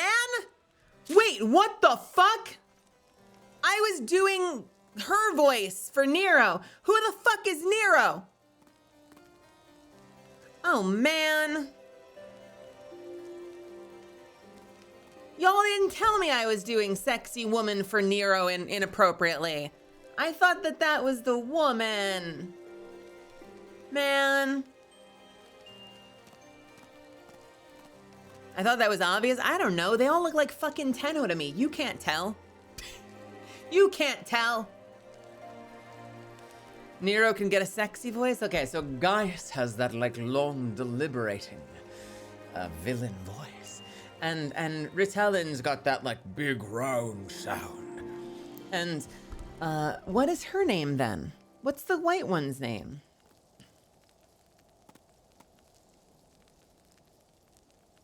Livia? And Livia's the one that has, like, the exacting, like, severe femme fatale voice. What does Nero sound like? Round, deliberating. Should he be like edgier? Should he be like, you know?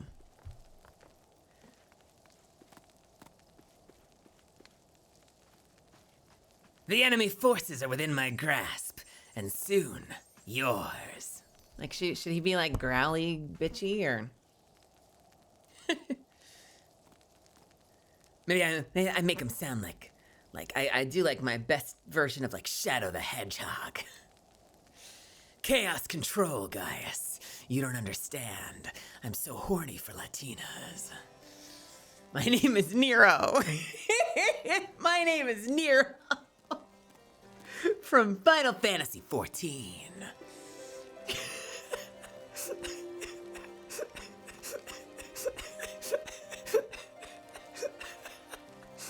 Oh, man.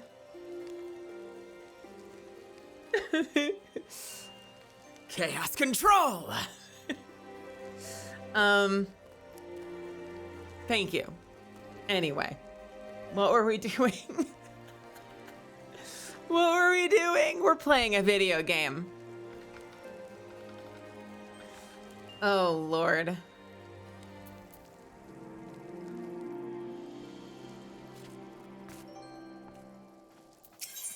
Hello, everyone. By the way, I just clicked in. Hello. Welcome, friends. Thank you for finding me.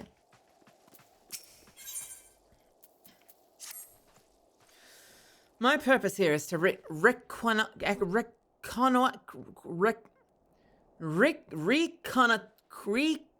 what re.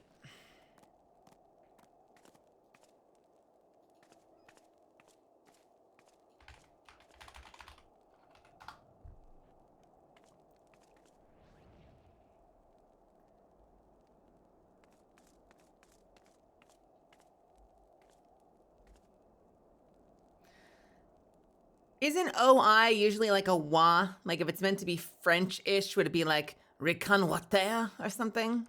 Reconnoiter.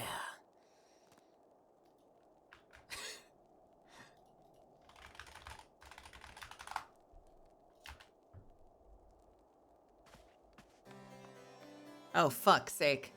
Reconnoiter. Reconnoiter. Reconnoiter. It's an oi sound. Reconnoiter. Reconnoiter.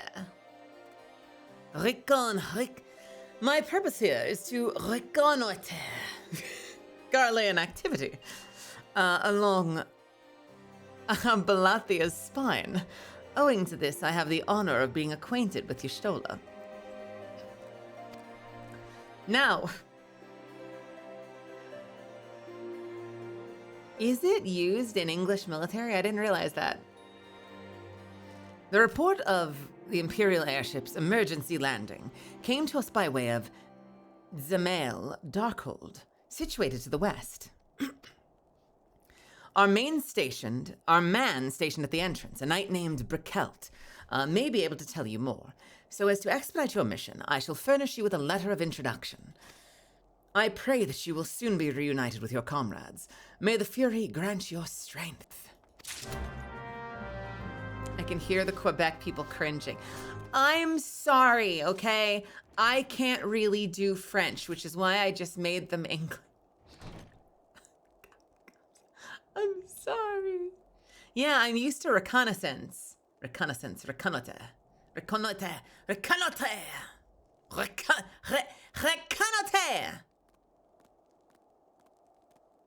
Nailed it. Wrong. Right. Mel, I know you're a big Outlaw Star fan.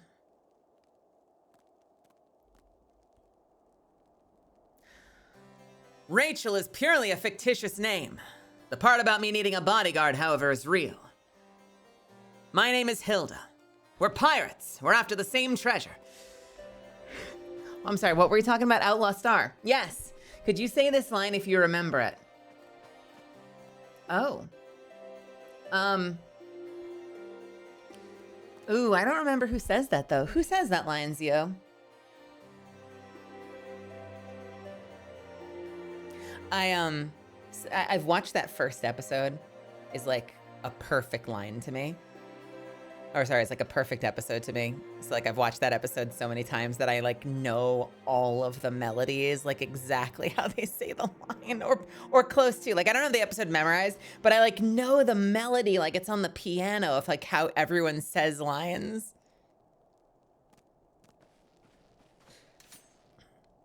This is bad news, Jane. I know.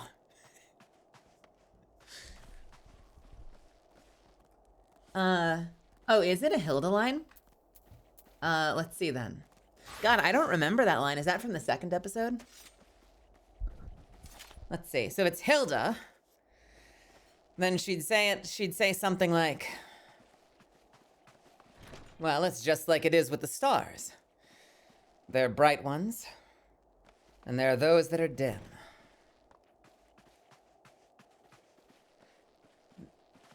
Like Mai. Mai is one of the dim stars. She's trying her best, but she's definitely one of the dim stars.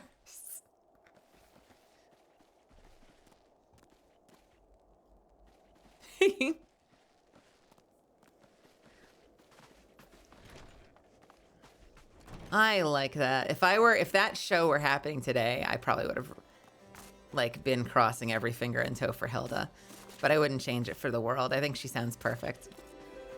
But like out of all the characters in the show, like what would be the ones I would aim at? I would aim at like Hilda primarily. And then like I would take a swing at Aisha Clan, and I would take a swing at Twilight Suzuki. But I probably wouldn't book them because they have higher voices. So I would just basically be praying for Hilda if that show were happening today. All right.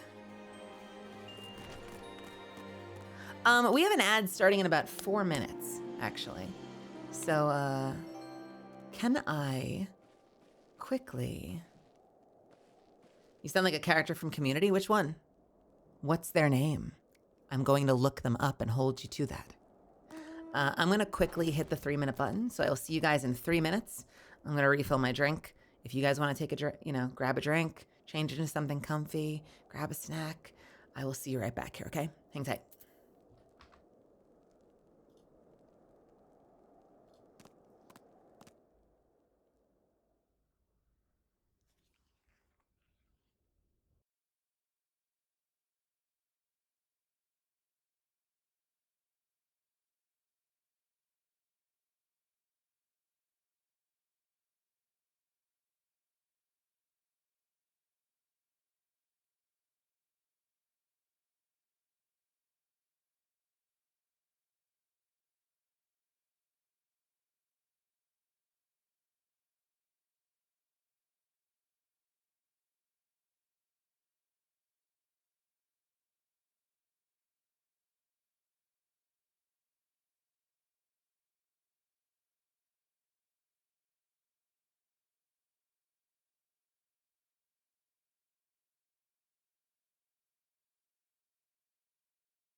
All right. Dean Pelton.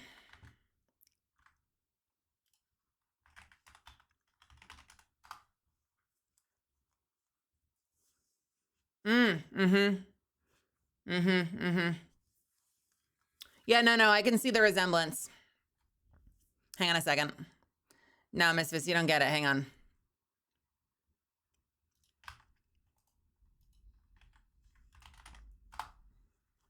Hang on.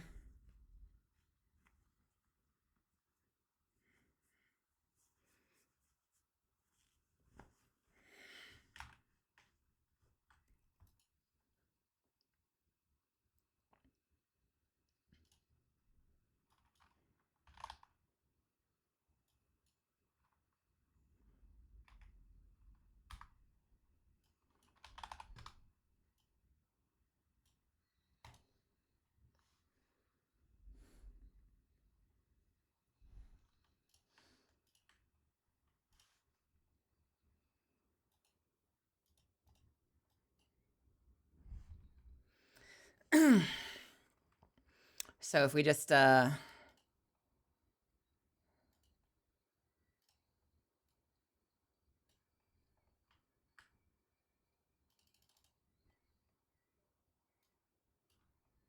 shit.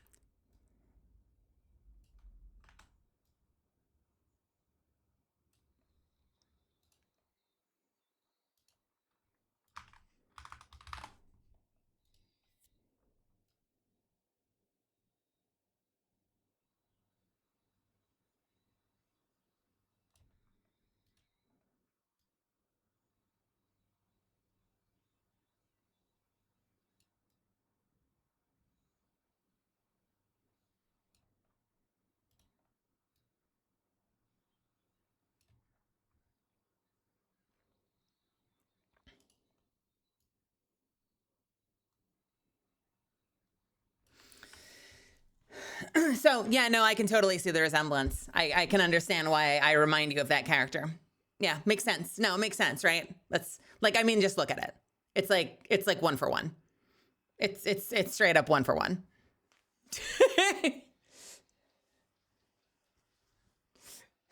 It's exactly, it completely makes sense why I remind you of this person. Totally makes sense, right? Totally makes sense.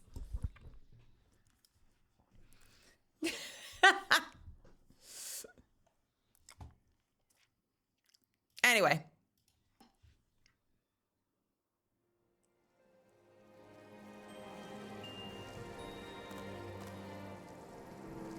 New art ref leaked. Shit, you weren't supposed to see my 2.0. All right. Hold on. Salute. Salute. Friends.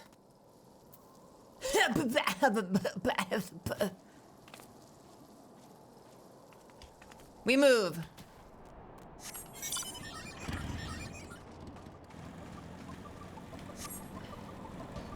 Onward!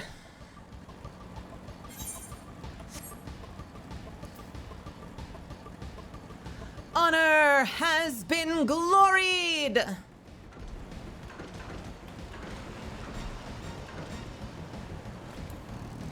What's up, Brick House? Brick Helt? You stand before Zemel. You stand before Zemel Darkhold, the subterranean fortress excavated by the great Ishgardian house of the same name. None but authorized personnel may enter. I've got a letter, motherfucker. A letter from Lord Portalmain. So you've come about an Imperial airship. According to our scouts, the vessel had scarce touched the ground when a pair of men, captives by all accounts, burst forth and bolted. Imperial soldiers have since been sighted in the area, seeking to recapture them. And you're not doing anything about it? Like, you're not fighting them? This isn't like an invasion? You're, like... Why are we not engaging the Imperial forces if they've invaded? What? The captives are your friends, you say? then let us pray that they are yet a step ahead of their pursuers. Or we could help them. Like, this is an invading army in your territory, dude. The emergency landing reportedly took place near the Orem Vale, situated south and west of here. I suggest you take your search there. Seek out a knight named Pierre Mons. Pierre Mons? He should be able to assist you. That's wild, dude. That they're like, well, they're technically encroaching on our territory, but you know, we're just gonna like shake our head disapprovingly because man, they really shouldn't be here, those ne'er-do-wells. Those scoundrels, how dare they encroach on our territory? We're not gonna come after them and protect our homelands. No, but ooh, we're shaking our fists from up here on the ramparts.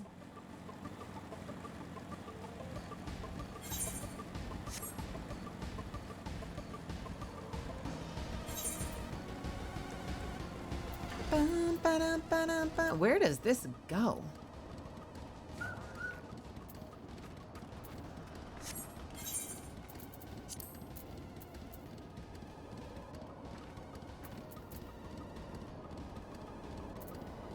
Wait. I'm having trouble understanding what the terrain here looks like. Like, is this water? Or are these just different? Like, is this considered all one piece of land? I don't really understand the way the map connects because, like, all of these maps make perfect sense to me. But then when you get to the world map, like, there's no continuity whatsoever. Like, this is just a useless, this is like a useless picture. This does not help anything. This is great. This is great. This is useless. This doesn't help me.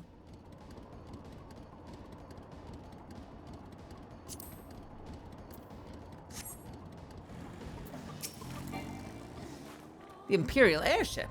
I saw it approach to land with mine own two eyes.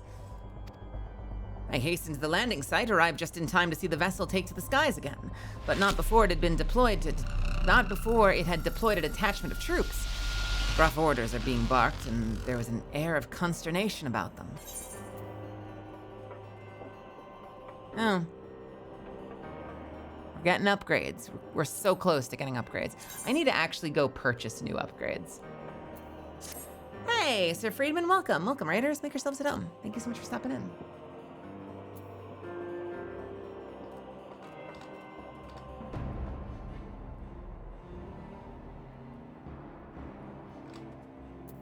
I will just take the money.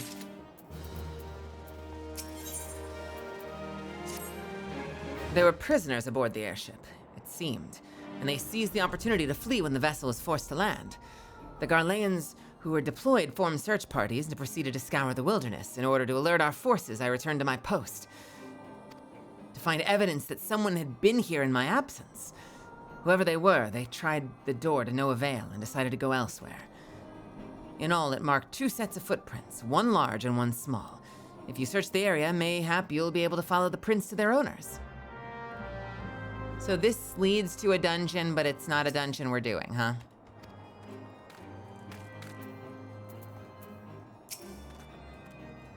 It's okay. It's okay. We're doing our best to make some fun for ourselves. Are you... What in the Gundam wing? Holy shit. My God, that is beautiful. I love it. This is perfect. This is absolutely perfect. You did such a good job with this. I'm beside myself. Holy crap. Congratulations. Seriously.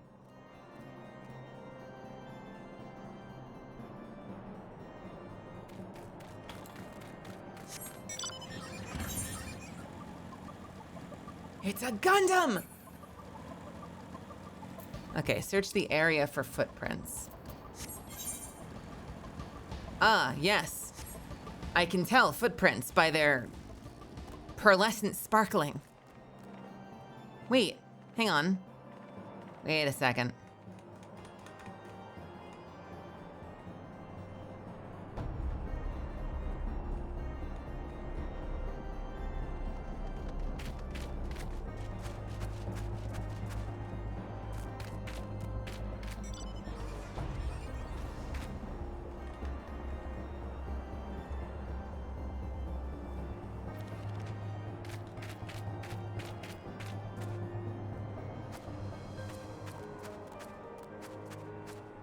Why are my footprints bigger? Oh, they're similar. These are just in fucking 4K.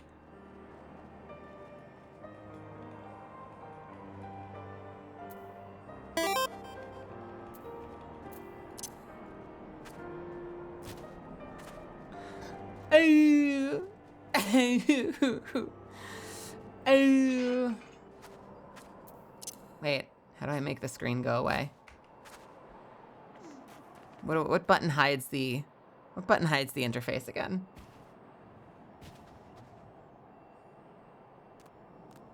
Is it Alt Z in this game?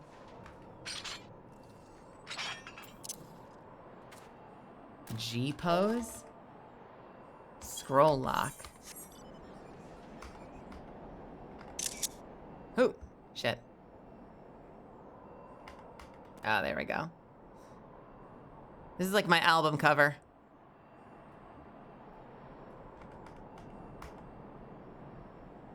Alt F4. Oh, yes, you're right. How could I forget?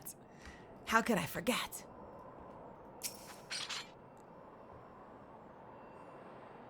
Looking everywhere but down at the footprints.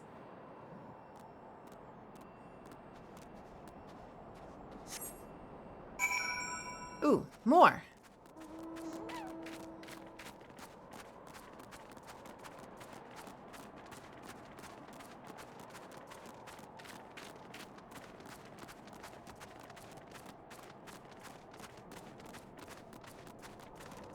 We're investigating. We can't rush these things. Yeah.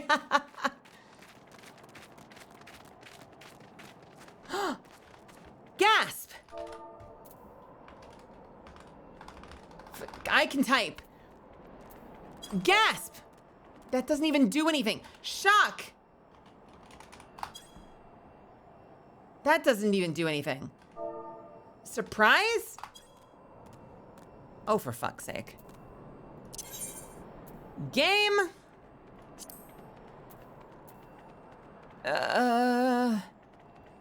Panic? No. Psych? There we go. No, stay down there.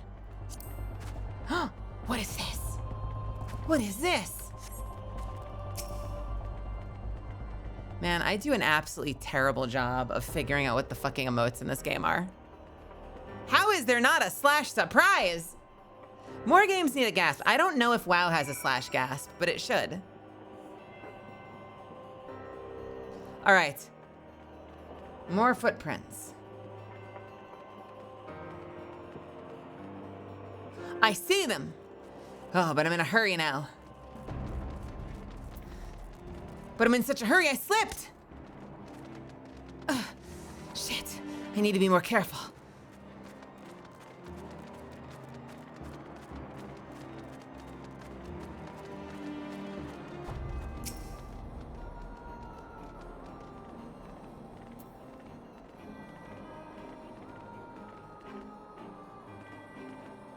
What in the world is that mount?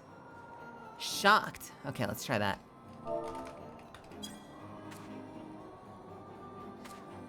I have a question, and it's one of those questions that doesn't have a satisfying answer. And I know it doesn't have a satisfying answer. But motion? I don't have motion. Where do I get motion from?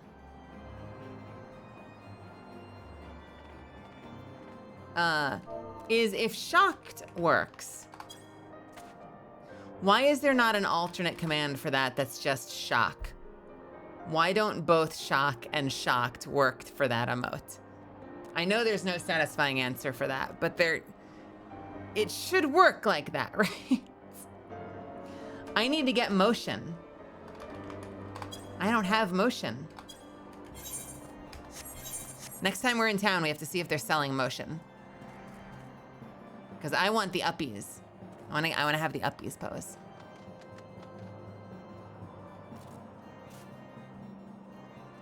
Where'd we go? Where are we going?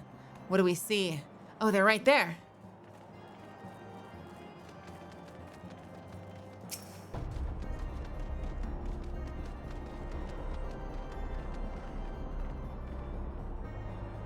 I should have it? Is it not motion? What is it? Because I don't have slash motion. Oh, it's calm. Okay.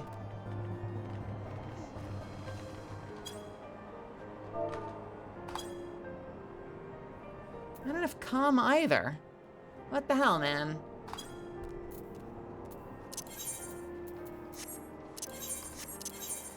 What the hell? I need to go buy calm. Soothe. Soothe. That kind of looks like what you were actually talking about, though. I think that's what you were describing. Uppies! Uppies! Shit. How can I... Can I do this with scroll lock on? Nope, I can't type while invisible. Fuck.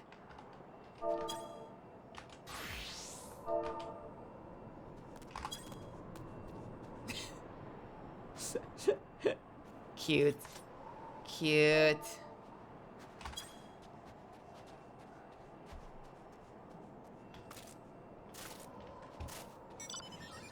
Wah!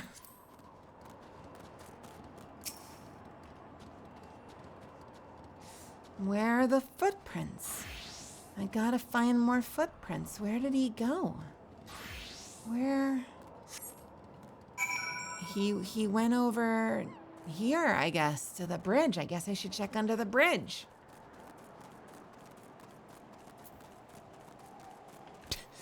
I can tell he's down there because his NPC quest indicator is clipping up through the stone. Oh, there it goes. Wait, it's back. Nope, there it goes.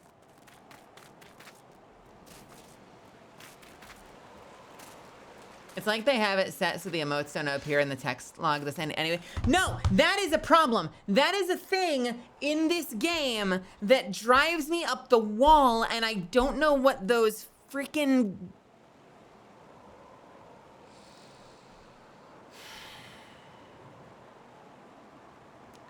I have questions for the development team. Because you buy an emote, and it will be called something like unruly. And you're like, oh cool, I got the unruly emote. And then you use it and you type /unruly and nothing happens. And then you go into the emote log and you're like, where the fuck is unruly? And you realize that even though you bought an emote called unruly, it went into your emote log as /rude. Like two different people working with like two different translators decided to put the emotes into the game just to fuck with you. I don't get it. Why name them something different than what they are?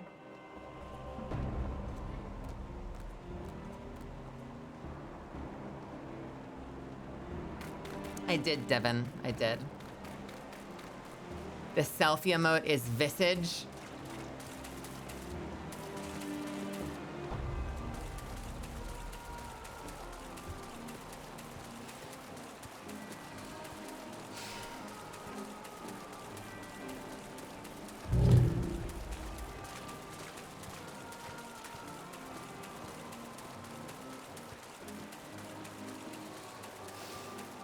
Okay.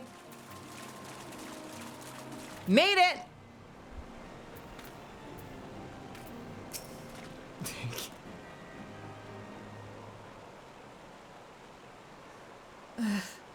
So cold. I want to go home. Nope, nope, nope. Wah, wah, wah. You what? Please don't eat me. I'm not nearly as succulent as I look. It's all skin and bones underneath, I swear. No, I don't want... Brother, what is... I know I've had this issue before. Remind me, what is the button that I can hit on my keyboard that skips the line? Malazan, it's you. Oh, thank goodness you're here. It's been awful. Because it's not escape. Spacebar followed by escape works. The following can be used to adjust speed for unvoiced dialogue. What is the actual button that skips the dialogue? I would have thought it would have been space.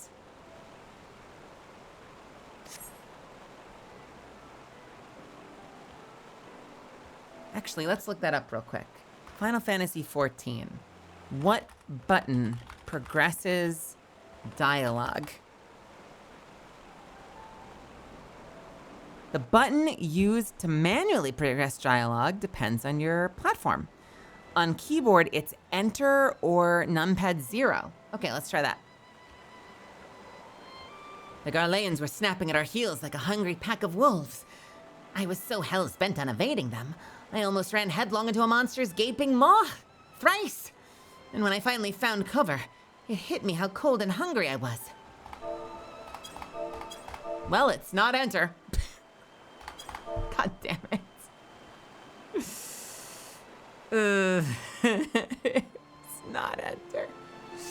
It wasn't Enter.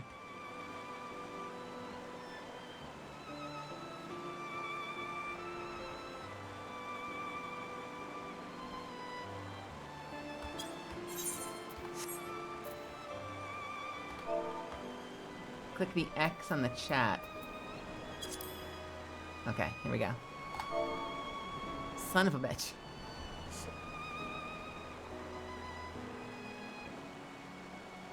Numpad 0 does the trick.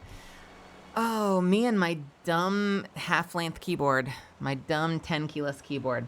Okay. Oh well, I was trying to just keep my hands on the keyboard. It's okay. I will someday stop having issues with this fucking game. Do I have a black and red eye trigger instead of your usual white and red?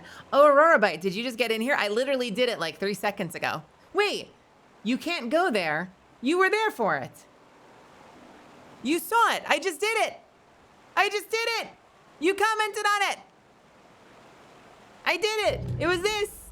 What? What do you mean, do I have black and red eyes? You commented on it. I do, in fact. In fact, I can do more than that. Believe it or not. When I get particularly incensed, I have a full-on transformation I can do. That is scary and intimidating and not sexy. It's just intimidating and scary and not attractive.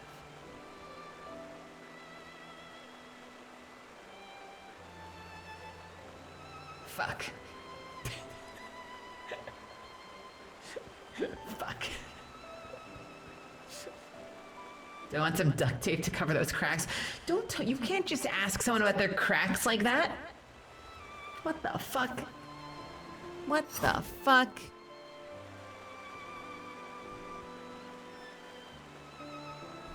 Out here asking about a woman's cracks.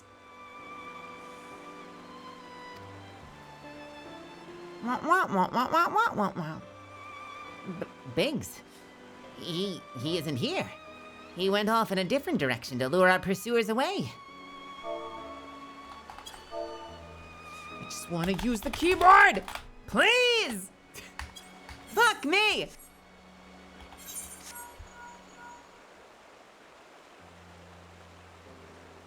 Is it me? It's me, Sid. Have you had any success?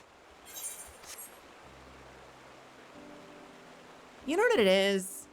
When a lore moment happens, I want to just like sit back and enjoy it. And I don't like having like my hands on the keyboard and mouse at all times. So I just want to be able to like slam the space bar for the next one. That's all I want to do. That's all I want to do. It's crazy that there's no keyboard command to progress dialogue, unless you want to turn on auto dialogue, in which case you might miss shit. I'm not trying to be a little bitch about it. I'm not trying to be a little pissant about it. It's just the shit that I consider to be like baseline fundamental game design, that like there would be something you could press on your keyboard. I clearly need to change the confirm keybind from 0 to something else. Maybe I can change it to the button above enter. You can make it the button above enter. Track down Wedge. That's wonderful news. Oh, that's Sid, that's wonderful news. Now what of Biggs?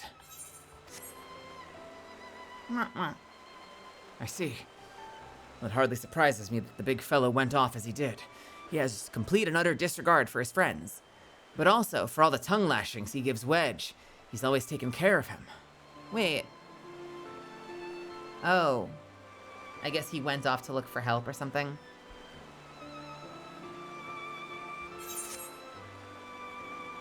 I've scoured the area surrounding the Darkhold, but I have nothing to show for it. At any rate, we know for a fact that Biggs headed west. With both Yida and Y'shtola helping out, I'm sure he'll turn up soon. Now then, I make my way over to your position while keeping an eye out for Biggs. If memory serves, there should be an Ishgardian fortification not far to your west. Monument Tower, I believe it's called. Let us meet there. Oh, sorry. Dare I hope. Was that Master Garland you spoke with?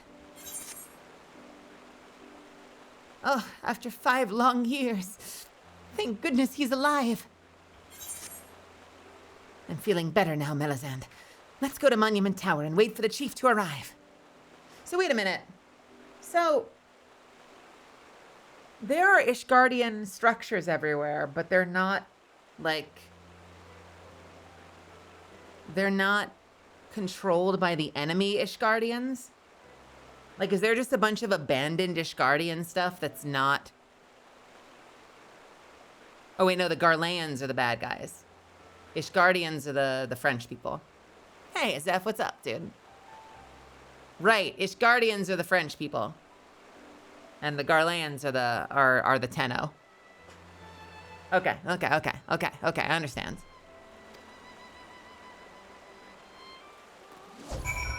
Ooh, man, sorry, I definitely no, don't you dare, I'm gonna hit cancel. Stop it! No! I've got 5,000 of them, you can't! You shan't! I've got so many eggs! No! Why? God damn it. I'll take money. I like money, but...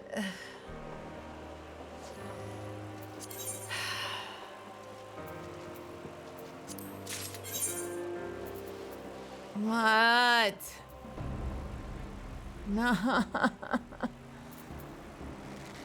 A kissing trout. And gill. I will totally take the gill. And a wizard eggplant. Okay. Sure. Why not?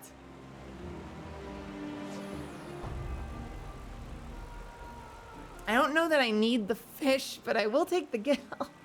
And popcorn, of course. What the fuck? Does the symbol next to it mean that I haven't eaten it yet? Like I've never had it before?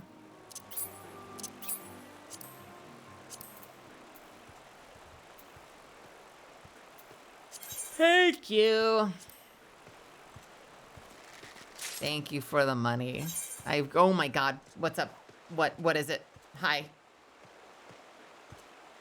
Is that a pizza? Is that 3 pizzas?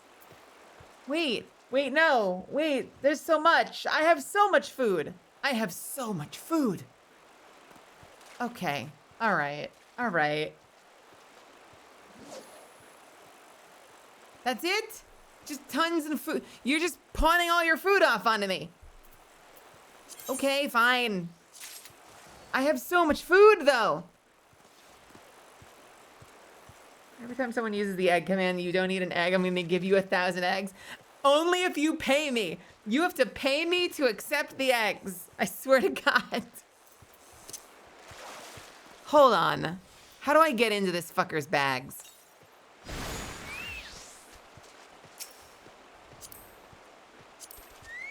No, okay, wrong withdraw. Sorry. Fuck it.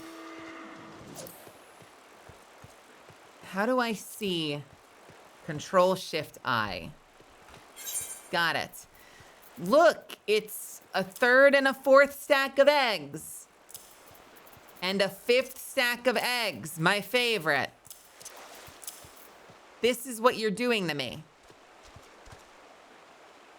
How do I call my little servants? Is there somewhere in the menu that I can call forth my servant children?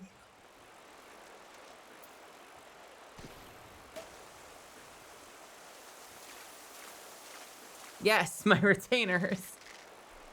Only at cities? Oh, fuck. All right. Do they sell like a portable summoning bell? Is that like an item?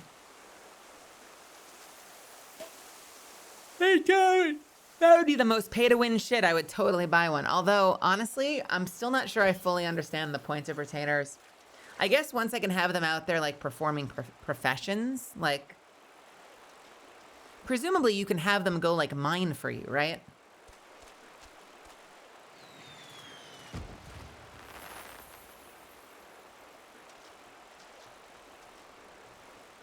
Because, like, for the purpose of selling stuff on the market... I don't know. It's still a tremendous amount of work. The market itself isn't really, like, super easily optimized to sell things easily. Like, I'm trying to remember, does it put in the lowest price that someone else has? Like, does it beat the lowest price someone else has? Or do you have to, like, manually set every number? I think it makes you do it all manually, right? Which makes me so much less inclined to sell anything on the market. If there was like a semi-automated way to do it so that it would do like most of the work for you.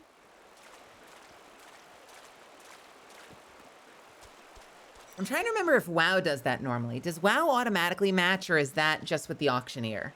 It might be with auctioneer. I have an auctioneer mod in WoW that like will like price match the lowest price, and Guild Wars will like naturally price match the lowest price. You can kind of just like speed through posting stuff to market. Ooh, the moment you have to start putting everything from scratch, it's a lot. It's a lot. It's more than I have the energy for.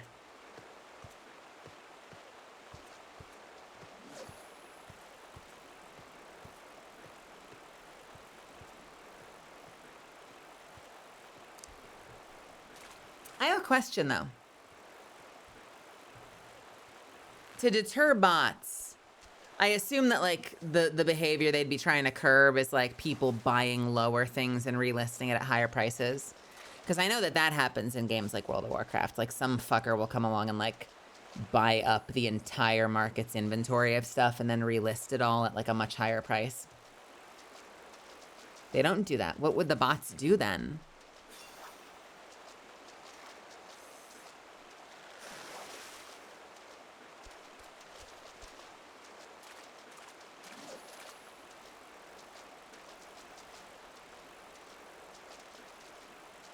Undercutting bots are a big thing in this game. Oh, like bots would come in and post a lot of stuff for lower.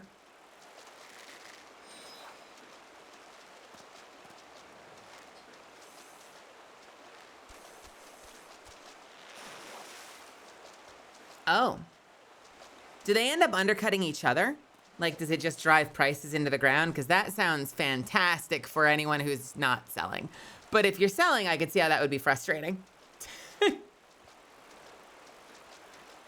I can totally see how that would suck if you're the seller. If you're the buyer, that sounds fucking great. But yeah, I could see how that could get frustrating. That's so silly. That is so silly if the bots are undercutting each other. I feel like the way you would do that would be to have cooldowns, right? Like, have something like you can post X number of items per hour, and that's it. So like most normal people, that's more than enough. But if you're like a power seller, you might run into limitations.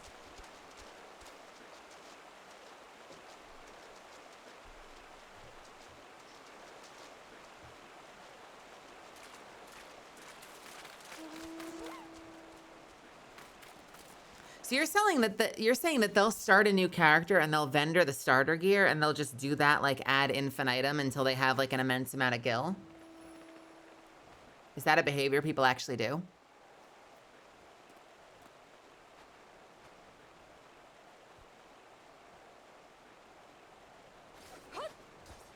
Oh, you list items at a price no one will pay, so you just treat it as storage? That's hilarious. That's one way they used to do it.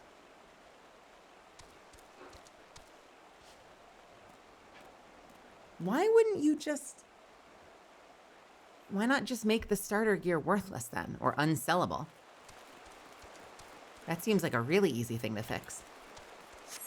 Or they bought dungeons that have certain drops that NPC for a lot.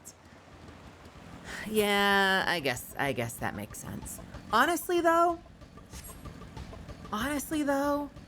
in the world of like gold sellers and gold seller behavior, oh, you look awesome. This person looks sick. Ragnarok looks sick. Oh my God, you look awesome, dude.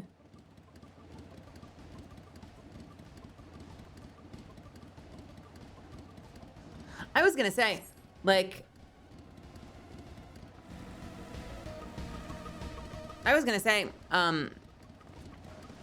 in a world of games that have like gold selling websites, I prefer that to what happened a lot in WoW.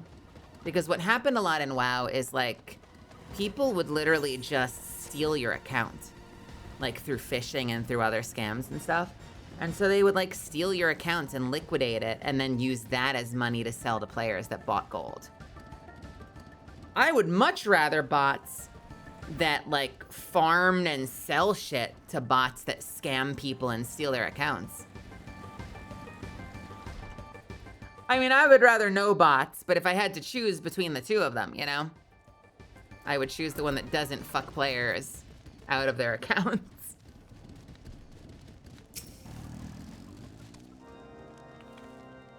Sibo, have a wonderful night. I'm glad you had a great day today. I'm glad that you had a good time. I'm glad it went well. 9 times out of 10 streams, you're the highlight of my day. Hey, listen, I'm sorry for that 10th. Have a great night, though. Well met and welcome, adventurer. What brings you to this frozen corner of the realm?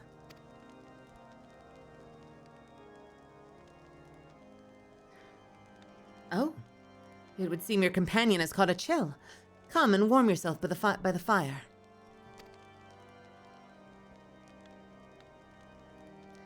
How are we feeling now, then? Stay here as long as you need. The same goes for you, friend. 'Tis plain you have a hard journey ahead of you. You must find rest when you can. It's so interesting to me, like, so WoW does this whole thing where characters are like, no, the world must see my glorious locks no matter what. And so like everyone has just like glorious hair half the time, or they'll be wearing a full helmet. It's amazing how many characters in this game are wearing like thoughtful adventuring gear. So you get a lot of like female elves who are just wearing these like little condom hats because it's like keeping their head warm. It's so different from World of Warcraft.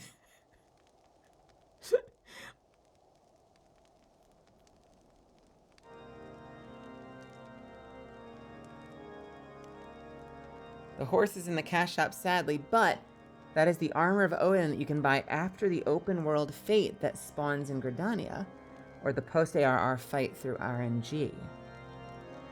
The open world fate. So you're saying that at some point after I like finish ARR, there might be like open world boss you can fight and it gives you the ability to buy that cosmetic armor set? That's how it works. I think I look grand. That is a very cool armor set, though.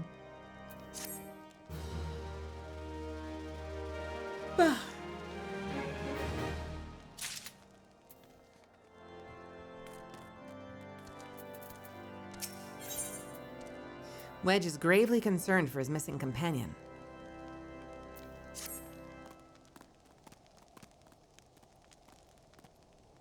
Welcome back, Taken Blight public event. Oh, Jesus. Wait, it's that? Is that, wait.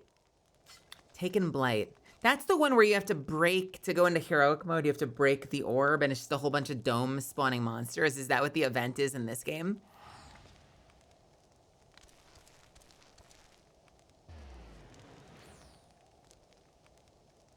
Oh. Is it completely random? Or is it something that, like, there's a website with a calendar somewhere? Like, is there a site that you can look up, like, the precise spawn time? Or is it one of those, like, it's a spawn window? So anytime in the next, 36 hours, it could appear.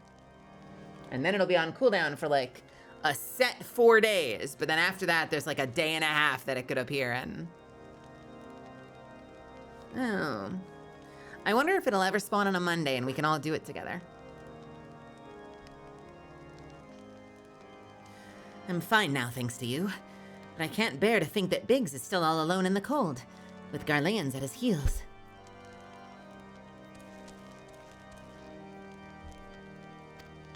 He lured the enemy away for my sake, and now he's suffering for it. I hate to have to rely on you again, Melisande, but do you think you could search for Biggs? I haven't the slightest notion where he might be at the moment, but maybe, just maybe, the people here have seen something. Abeli! Abeli! A Rogadin gentleman dressed in the same manner as your companion. I'm sorry, but he did not come by here. Let me think a moment. I would not raise your hopes unduly, but there is a cave situated a short distance to the south. We call it the Fury's Gaze, and it may be worth the while to investigate. I make the suggestion only because your friend seems like a selfless sort. Rather than drawing the enemy to this tower, mayhap he elected to pass us by.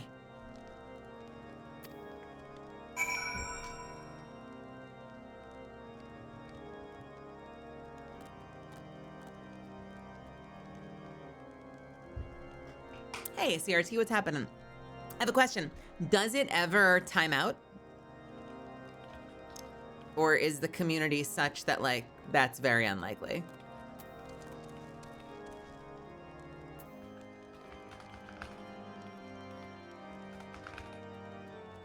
Oh, it's a 30-minute event. Oh, so sometimes it's just like people just miss it.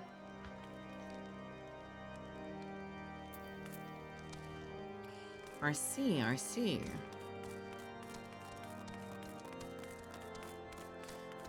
No, wait, we're going outside.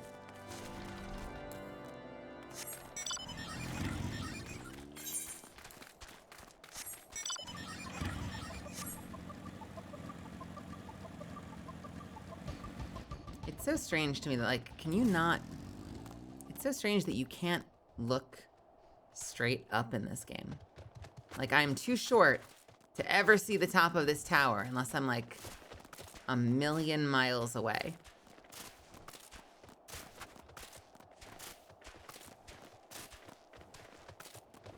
If I G-pose, theoretically. Nope, no I can't. Oh. Oh, God. Uh-oh. Okay. Okay. Cool. Sure.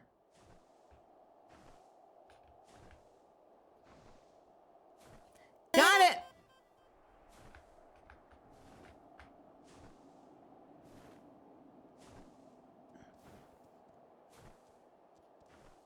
What am I doing?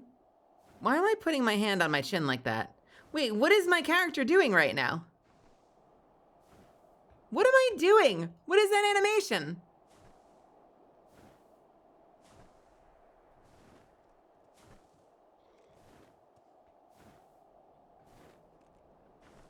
Oh, I see. Okay. Ah, understood. Okay, sure. I'm like, I'm eating snacks or something. I'm like, what? Do I have like a bunch of almonds in my pocket? Like, what are those snacks?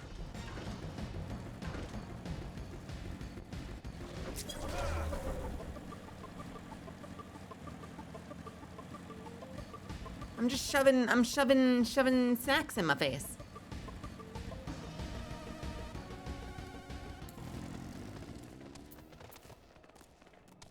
Oh, well, fuck. Wait a minute. This isn't part of the class. The quest. This is a player.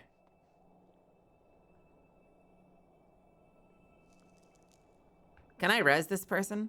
Or do we think they're offline? Can I use any kind of special item to pick them up?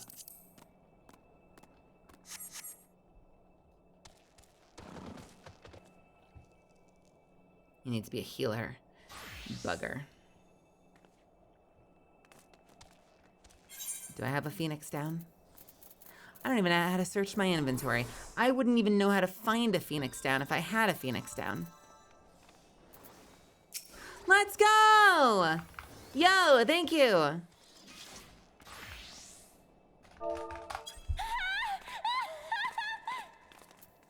Is there a search feature I can use? Yo, Genesis, you rule!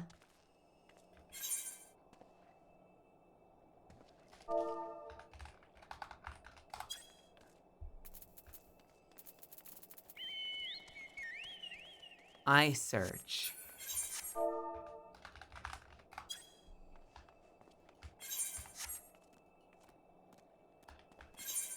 Oh, do I do like I search Phoenix?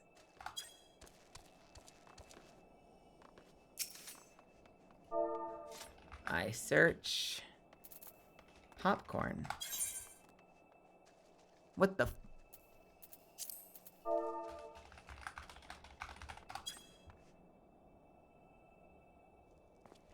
Well, I know I have popcorn.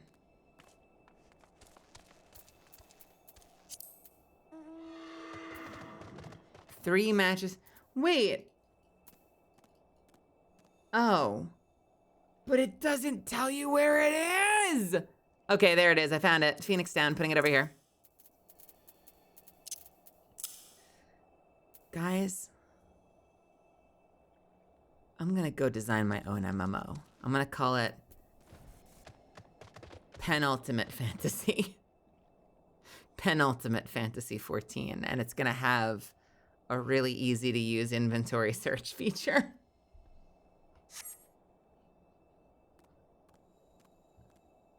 I think from that chat, if you right click search for item. Ooh, wait, here it is.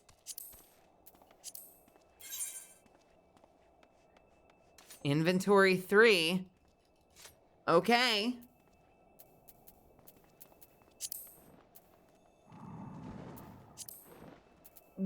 Why does this exist as an interface? What is the purpose of this? Location block 4. It's like I'm at the library in the 90s. Like what? Oh, block 4. That means this quadrant. What the fuck is going on with this search system? Fucking Dewey Decimal System, my gear. Anyway. It's fine. It's fucking fine. They are never gonna cast me in this game.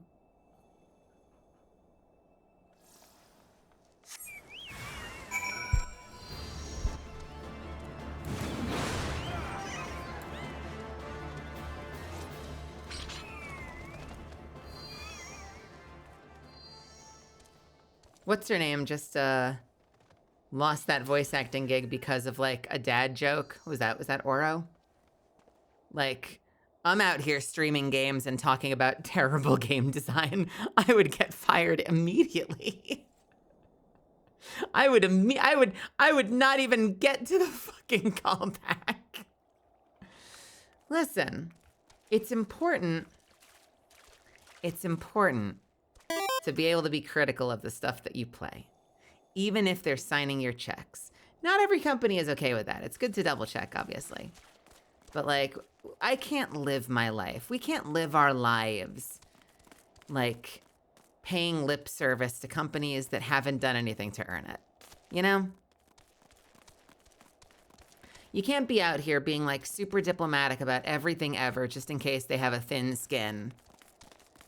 And then someday you have a chance to like audition for that game, you know? Like, you gotta just be yourself. And if things in games don't work right, you gotta be able to mention it without being afraid of retaliation. You know, you gotta be able to joke about the game without being afraid of retaliation. Fortunately, Respawn's been really great. I'm critical of Apex all the time, and I'm literally in the game. You know? More companies need to have thicker skin. It's unfortunate. It's really, really, really shitty what happened with that game. Like such thin skin, like small dick behavior from that company.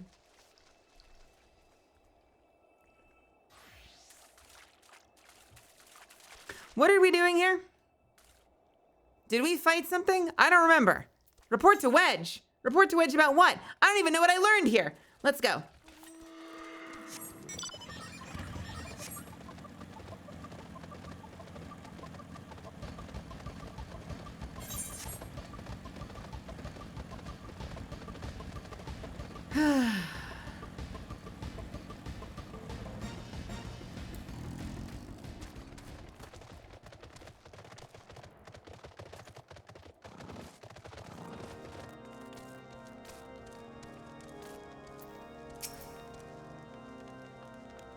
This is the, I don't know, some companies just think that they can kind of just rule you.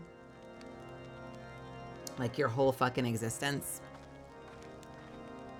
And it's, I don't know, it's just shitty small dick behavior.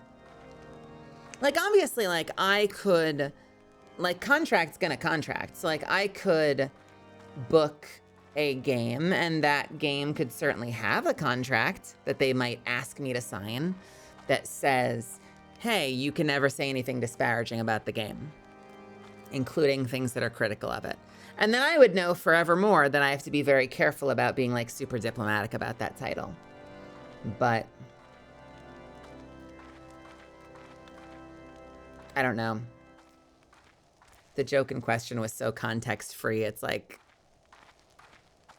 it's fucking insane. It's fucking insane that it was interpreted as something that they were like worried was a brand risk. That's insane. Absolutely fucking insane. Meanwhile, I'm out here playing games talking about like clown car game design. And like in the case of Apex, if I get really critical of that, I'm talking about like people I know and respect. I'm just being hyperbolic, you know, like I'm venting in the moment because I'm frustrated about the game. And then later, you know, I'm like, oh man, sorry, Fred. That you designed that. I didn't mean that personally. I was just venting because I was frustrated because I'm bad at the game and I was getting my ass kicked, you know? But like, it's never taken seriously.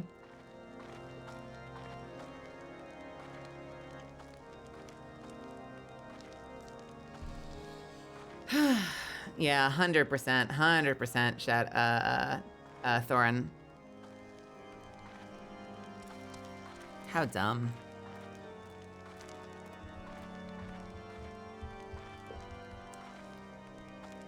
Should we be in the FF14 category?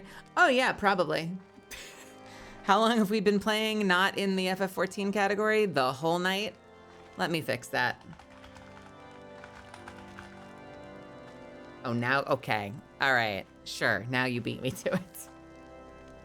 All right.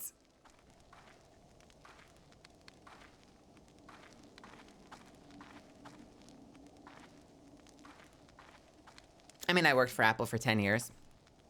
Apple had very, very strict policies about that. So, like, I've never worked for a corpo as a VTuber, obviously, but I think working for Apple is probably the closest I've come to working for, like, one of those major corpos. Because Apple had a very, like, crazy strict policy. Like, it was very much a, like, we can terminate you instantaneously, no second chances at any time if you so much as say any of like X, Y, or Z. And they had a really strict no speculation rule, which means like, you know, customers would be coming in all the time and they would be like, hey, what do you think? You think they're gonna have a bigger camera on the next, you know, iPhone? And I think that this didn't always work out. Like, it didn't always happen. They didn't always hold themselves to it. But, like, theoretically, according to your contract, if a customer came into the store and was like, hey, do you think the next iPhone's gonna have a bigger camera? And if you, as an employee on the sales floor, said, yeah, maybe. I mean, it makes sense. Like, they've improved the camera every other gen, right? That's very, very minor speculation. They theoretically, according to your contract, could and should fire you instantaneously over that.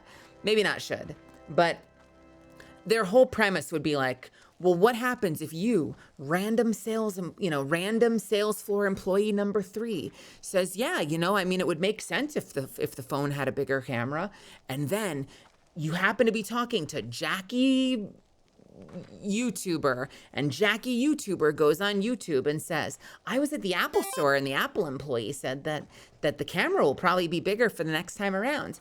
And then a tech blog covers that YouTube video and says, you know, rumor has it, according to inside sources, that the next iPhone is going to have a bigger camera. They're like, you can see how this works, right? And how it could snowball quickly. They're like, that's why if you say fucking anything, we're firing your ass. That was basically the contract I signed when I was employed by that company. And I was very good at it. Like, I curse like a sailor now, and I'm kind of unhinged. I was actually really, really good for most of my time at Apple. Like, I was like the perfect little like I don't want to say like Kool-Aid drinking, because like that means that you totally buy into the propaganda, but like I was very good at like towing the party line. I did a really good job of like behaving myself for most of my tenure at that company. So that's probably the closest I've had to like what a corpo VTuber, I imagine a corpo VTuber experience probably is.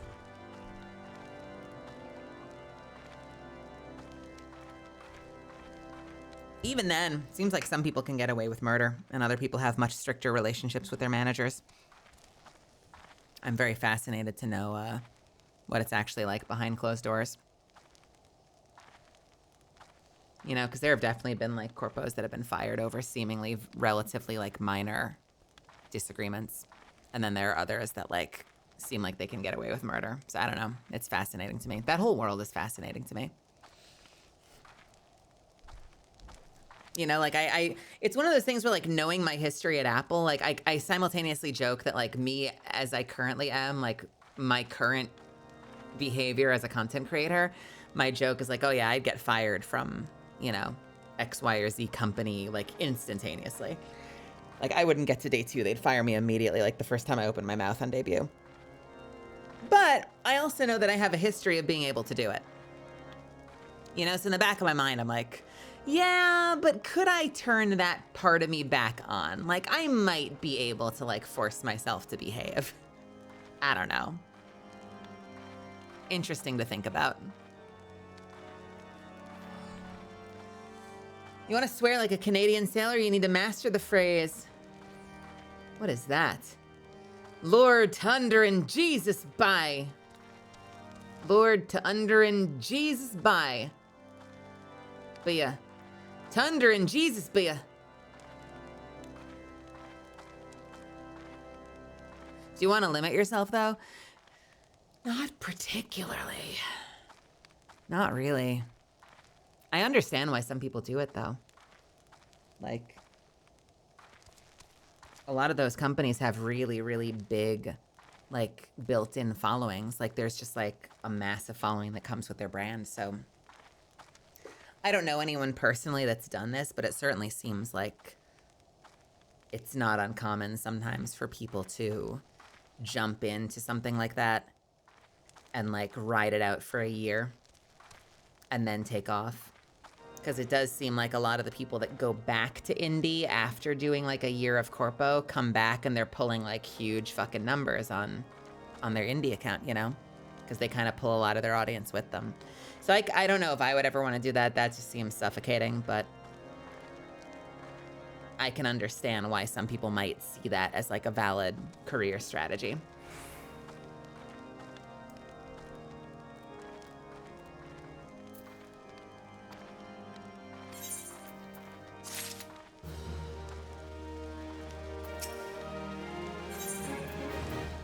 Wedge is determined to find Biggs. We can't give up, Melisande. We must find Biggs before he succumbs to the cold or is recaptured.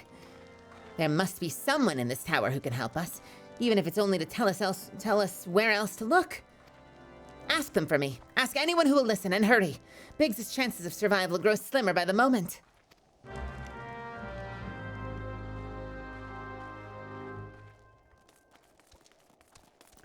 Fenrir Gunhilder. Ah, yes, we have an ad. We can wait.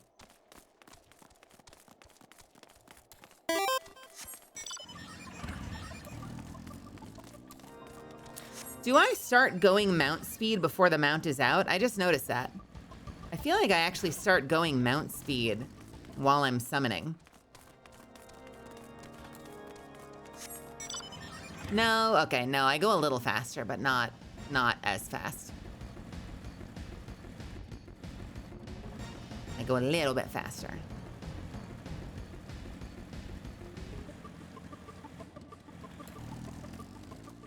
All right, Misfits, in a minute and a half, we'll talk to Ignace and see what they have to say. In the meantime, let's hang together. Oh, this organ music is gonna drive me crazy, though, I'm not gonna lie. I want the music open for, like, fights and shit, but I am so done with this organ.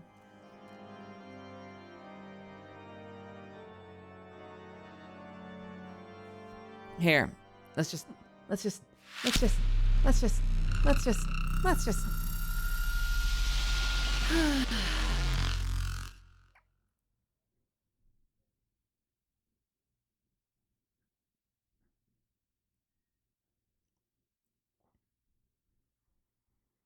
Oh, no kidding, really? Ooh. Thank you for the tip. Hopefully I'll remember how to turn that back on. Hey, Sin City Kitty, welcome to my channel. Thank you so much for stopping by. Welcome, Raiders. Hope you had a good time tonight in Arc Raiders. Speaking of Raiders, is there a macro that's a musical note, I wonder?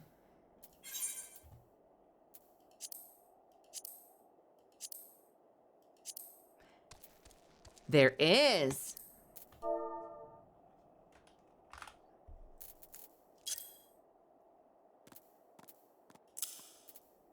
Bam.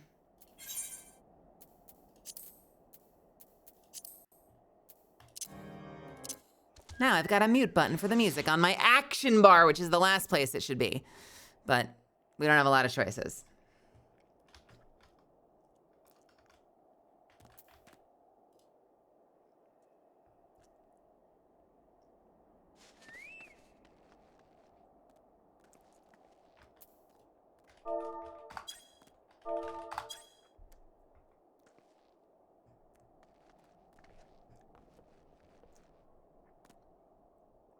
Is that a puppy I see? Yeah, I have a little sheep. I have a little black and white sheep. Like my housemate's, my old housemate's puppy, Raven. Right, Zeph?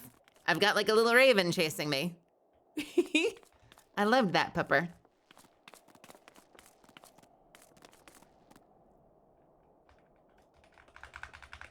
And it's almost as tall as I am.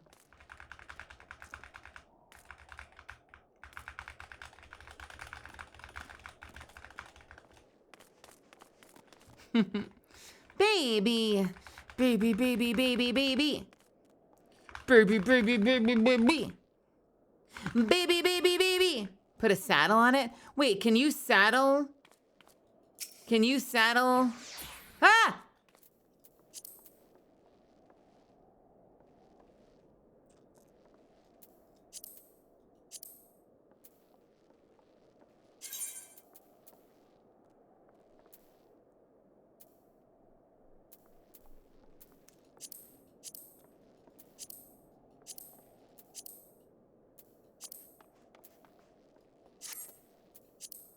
Minion. Got it.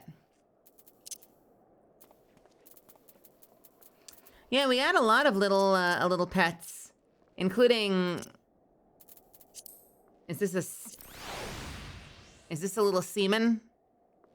I have a little seaman guy that can chase me around. No, I'm kidding.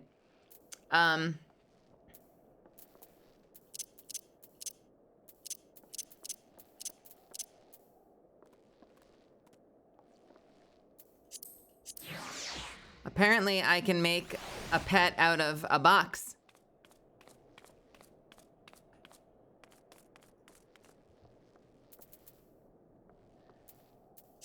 But we're gonna keep the black hayate.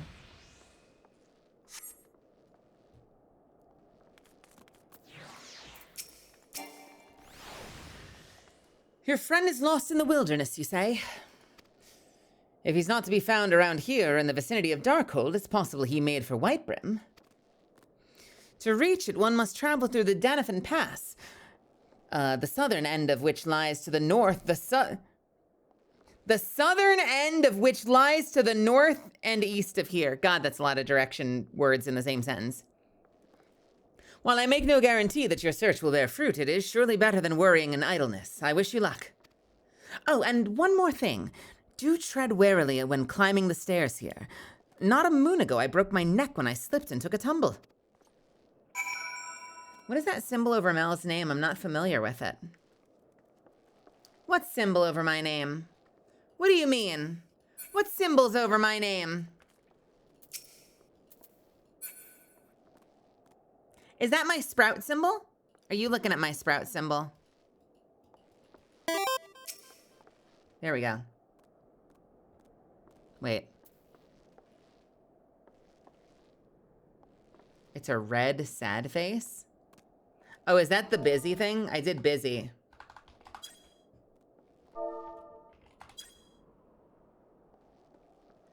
Okay, no, it did that before. Not busy? How do you unbusy? Present? It's case sensitive. Of course it's fucking case sensitive. Son of a bitch. Okay. Is it unset? Or is it set again?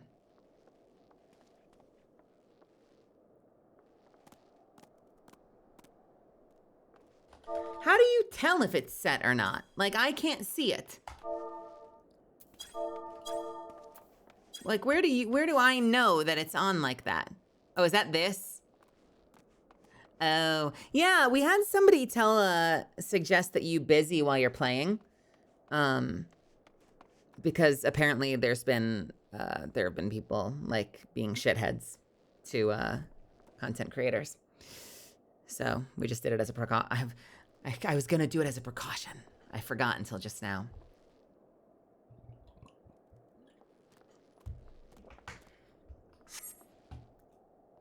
Hopefully it doesn't stop us all from partying, though. Like, presumably I can still invite you.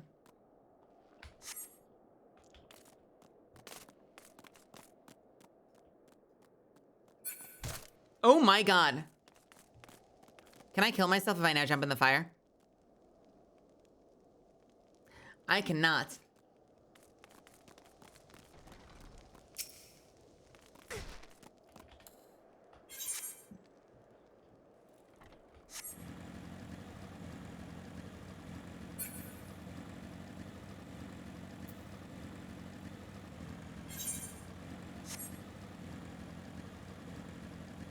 I figured if you would, like, just, like, fell right into the fire and took, like, 1 tick of fire damage.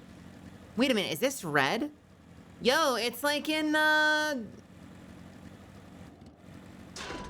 It's like in fucking Last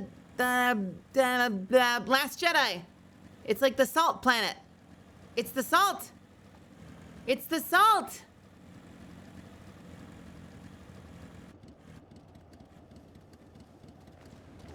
Is that Garrosh Hellscream down there? Garrosh, it's me!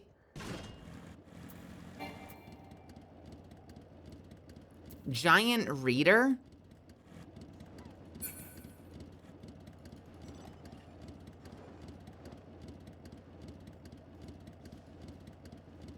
What is a reader?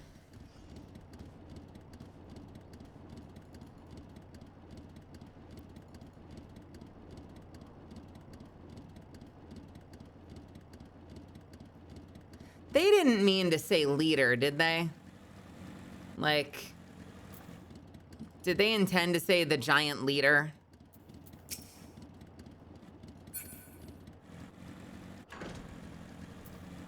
Giant lugger, giant reader.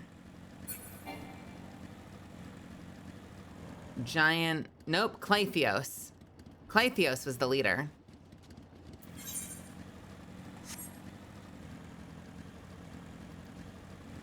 Does reader, is that like the spellcaster maybe? Like he's the reader, so he's like learned to cast spells. Are you gonna do a spell? Yes, you are. Okay.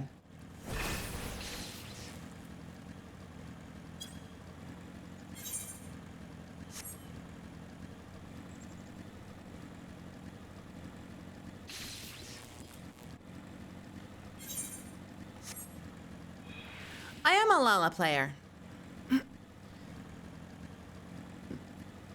I love my shorties.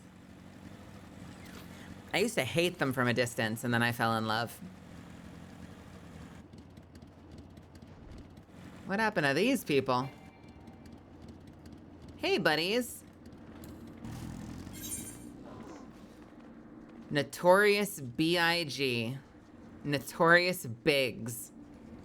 All right.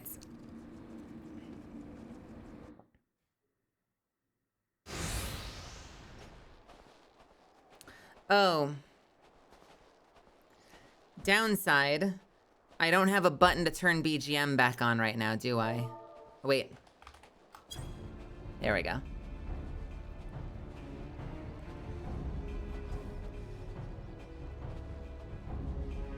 Is this a JoJo reference?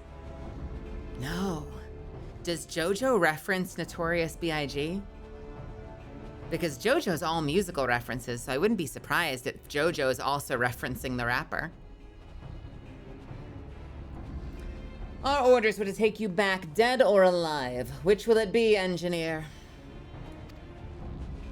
Why don't you come and find out, tinhead?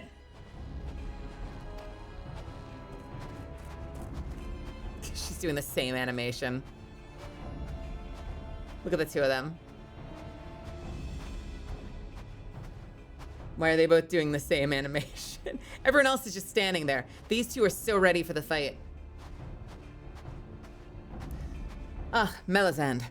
Well, it is well that you are here. Wait a minute. How are you guys here?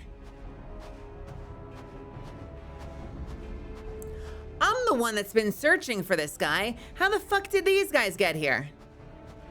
The situation is grave. Biggs is in a bad way.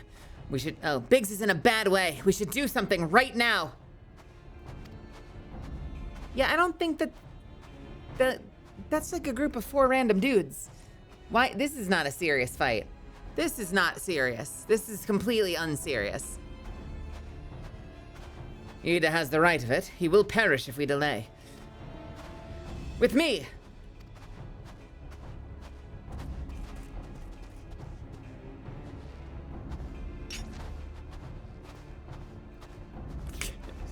Now they're doing the boxing stance. He's not alone! Kill them all!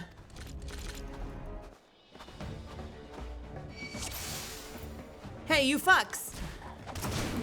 Watch this, though.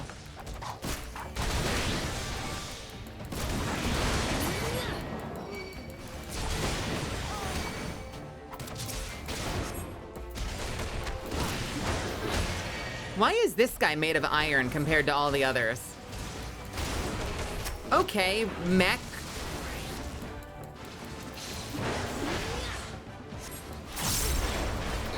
Oh, for fuck's sake, there's a lot more. All right, I'm tanking. I got you, I got you, I got you, I got you, I got you.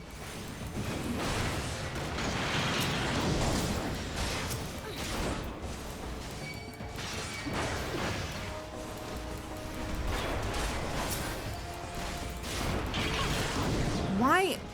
Bro! Oh, son of a bitch, my fucking tank ore is off.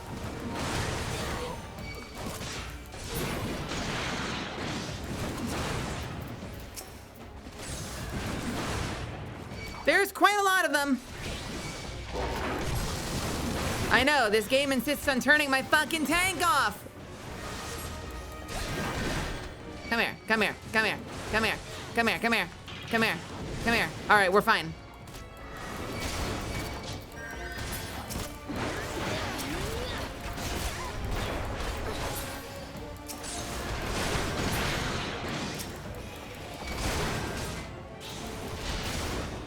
Cohort Decurion, it's your fault. I've got to do this.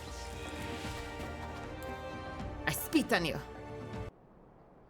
I spit on you. My thanks. Another moment and then I would have...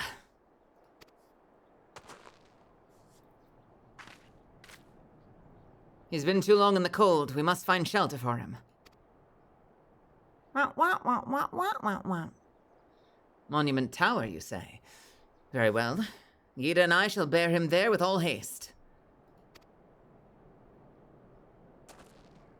Sid'll be so happy to see Biggs and Wedge again. Suck. Oh, I love reunions.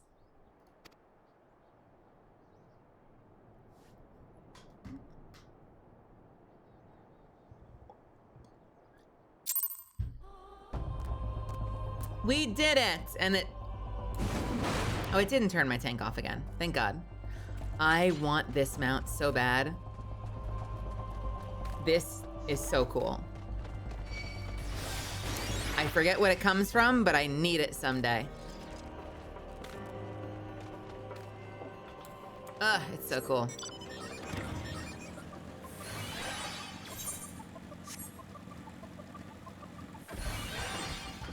From crafting and rep farming?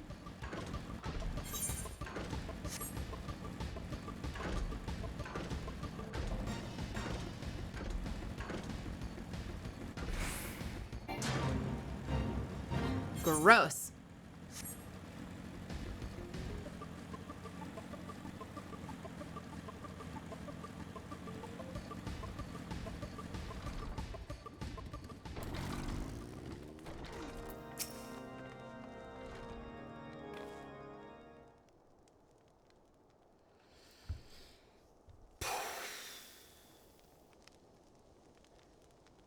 Is he crying? Is that what he's doing? Is he crying? I can't thank you enough, Melisande, and the same goes for the rest of you. Thank you all so much. Oh, don't mention it. We're a family, are we not? Well, yes, it's just, I didn't think I'd ever see him again. Ah! He cries. I owe the lot of use my life. Yeah, that's what he sounds like. And you save wedges too, Melisande. I'm losing count of how many I owe yous. That makes sense, right? Guys, my voice is getting tired. I'm gonna stop doing voices. Unless it's easy like Yashtola's. Biggs, Wedge, Gaunt, it's good to see the two of you again.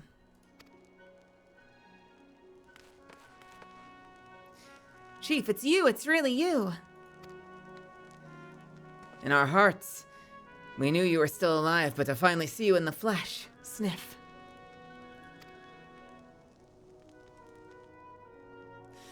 When Alphinaud taught me of the raid on the Viking Sands, I feared the worst. What happened? The enemy struck with a nary a warning. We didn't stand a chance. Wedge and I were in the workshop when they came. Before we knew what was happening, the Imperials had us at gunpoint. Get this woman a drink. I know I'm drinking water. I know I'm drinking water.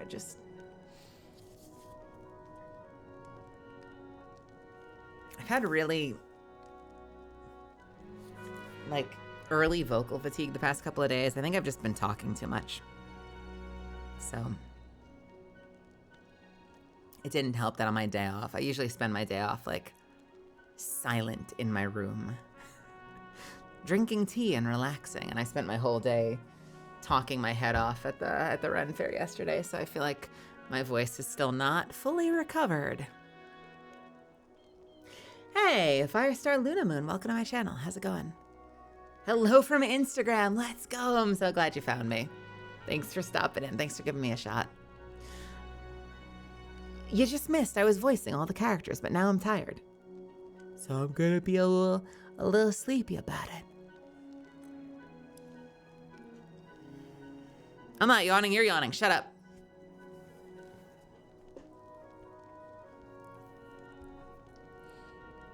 Wedge and I were in the workshop when they came. Before we knew what was happening, the Imperials had us at gunpoint.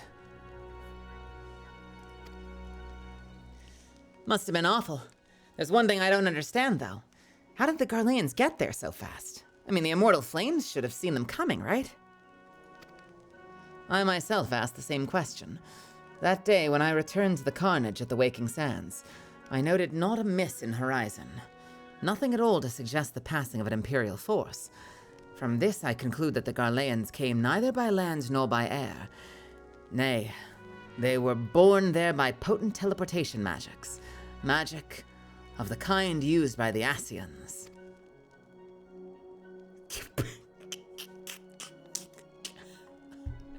Yeah? Carry on. Carry on? What the fuck kind of line is that?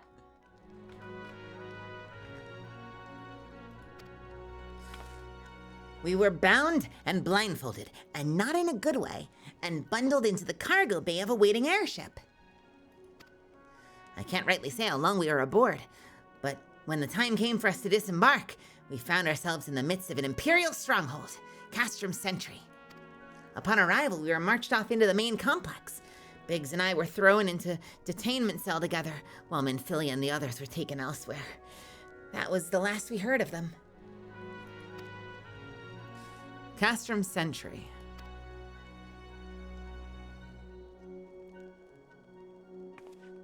Nod. Shrug.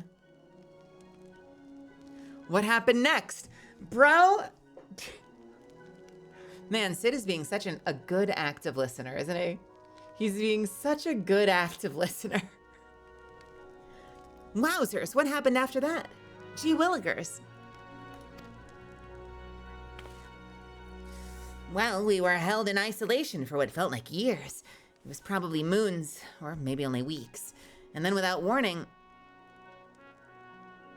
Wasn't it like a couple of days, if not hours? Like, I've been on this. I guess judging by the amount of time I spend playing this game, it would be weeks. But like, haven't we just been going? I guess I don't really have a good concept of how much time is passing.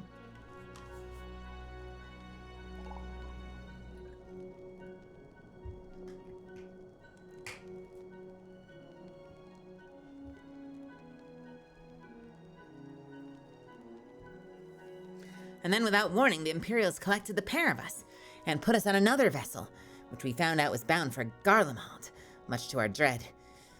We knew that if we were taken back there, we weren't like to leave again.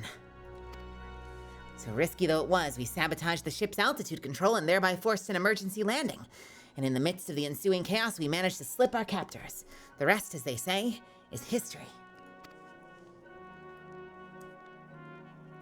Ha ha ha ha ha ha ha ha ha ha ha ha ha ha ha ha ha ha ha ha. How What? Why is he laughing? We were taken captive. We knew if we were taken back to their homelands, we'd be murdered, so we crashed the airship with us on it. Ha ha ha ha ha ha ha ha ha ha. Oh ho ho ho ho ho. Hee hee hee hee hee. What? What? What does that mean? If I didn't know any better, I'd call that a likely story. Sabotaging the altitude controls of an airborne vessel? You stupid fucks. That would have been Biggs's handiwork, likely. That will have been Biggs's handiwork, like as not.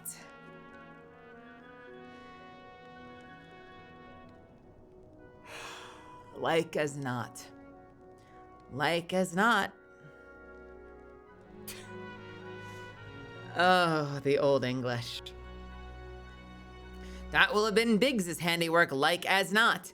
You always were resourceful in a tight spot, my friend. It's all right. My brain is melting too.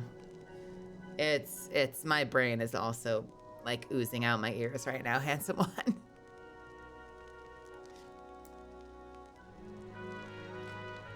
We have a special guest visit from Firestar Luna Moon, and I am half asleep. I'm doing this streaming thing right, obviously.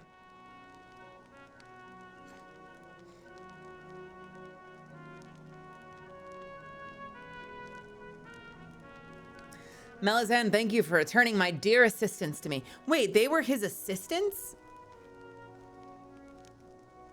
It would seem I owe you yet another debt of gratitude.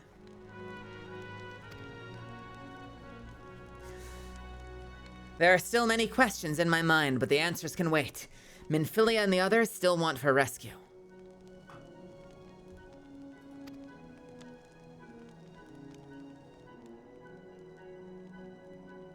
With the eyebrow raise. Just a little aside, and I'm not trying to actually them because I'm probably wrong, but my understanding of the phrase want for was always like, it's something they're interested in or something they would like. Our friends want for rescue if the understanding is that if we don't rescue them, they're going to get executed, makes the phrase like, our friends want for rescue, sounds so nonchalant.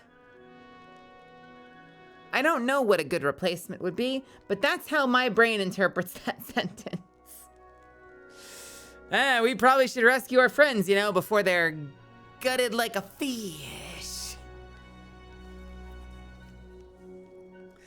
All right, you lot, Garland Ironworks is back in business. Let's go give the Imperials what for.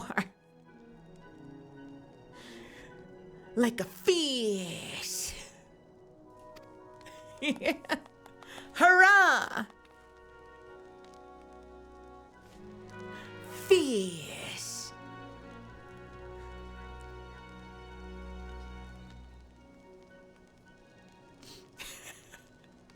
Isn't that from the Pongo video from Red vs. Blue?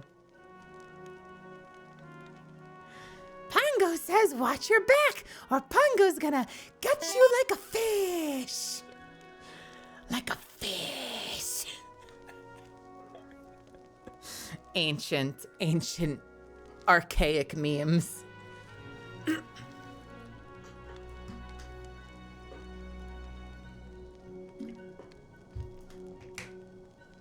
Anyway.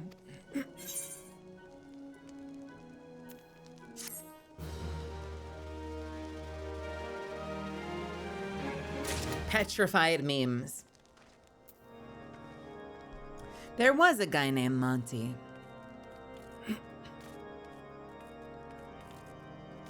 Monty used to, if I'm thinking of the right person, before they passed, Monty was like the main creative brain behind all of the Ruby animation, right?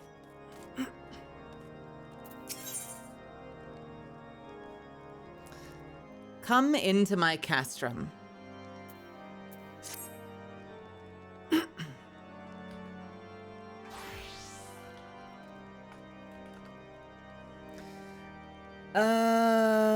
cast in 2015.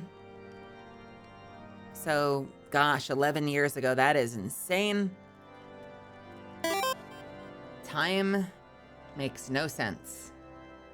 Absolutely 0 sense. Time is a fucking troll griefing me for the rest of my life. Thanks to you, Biggs and Wedge. Thanks to you. Biggs and Wedge are with us again. Hey, Ryuk, welcome. What's happening? Now we must find a way to rescue Minfilia and the others. Gods know we've kept them waiting too long already. Based on what we've learned, I believe it's safe to say that they're being held at Castrum Sentry. So let us reconvene at Revenant's Toll in Mordana. 'Tis as good a place as any to prepare, and better than most. The road leading east and south will get you there. His legacy lives on in Game-O-Verse? How is that? Did they do something in that show to, like, tribute him?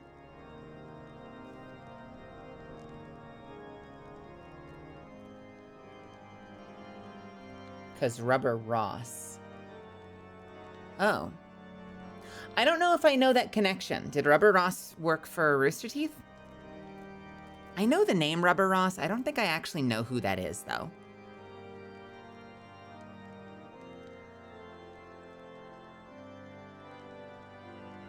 In the impact frames of the scene. Oh.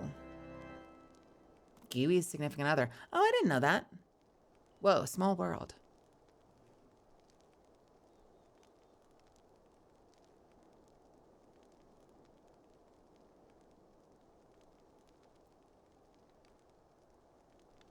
God damn, seriously small world. Oh. Oh, wait, I think I read something like that. Wasn't Gameaverse, like, in production or, like, at least, like, on a scrapbook, like, on a scratch pad somewhere for, like, years and years? Like, was that something that Monty originally, like, brainstormed? But then it just, like, was, like, backburnered for years or something?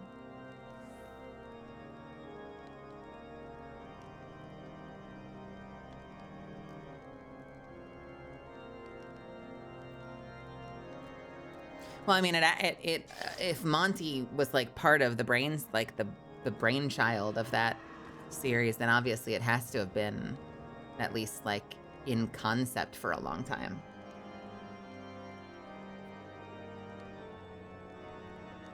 Oh, that's really sweet.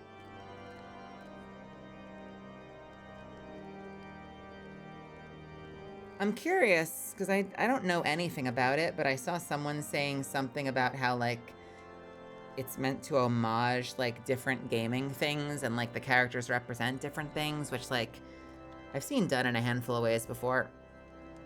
I was in an anime once called, God, I think it was literally called, like, Red versus Blue. No, what was it called? Blue War Saga or something? Where, like, it was a whole bunch of anime characters, but they all, like, secretly represented, like, different famous, like, video game characters and consoles and stuff. But I'm curious I'm curious to see this. I really like the art style. The character design is so fucking good. Like, right up my alley.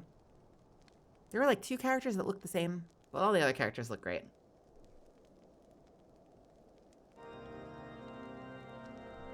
Yeah.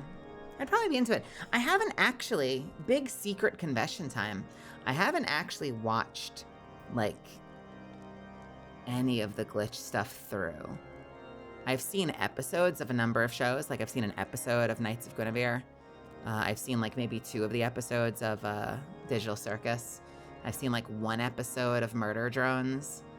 But I've never actually, like, watched any of them cover to cover. But I know that they're really popular. I mean, they're doing better numbers than, like, any anime, video game, or VTuber. Most VTubers. As far as, like, convention appeal and shit. Like, you see art of them, like, those properties everywhere, which is crazy.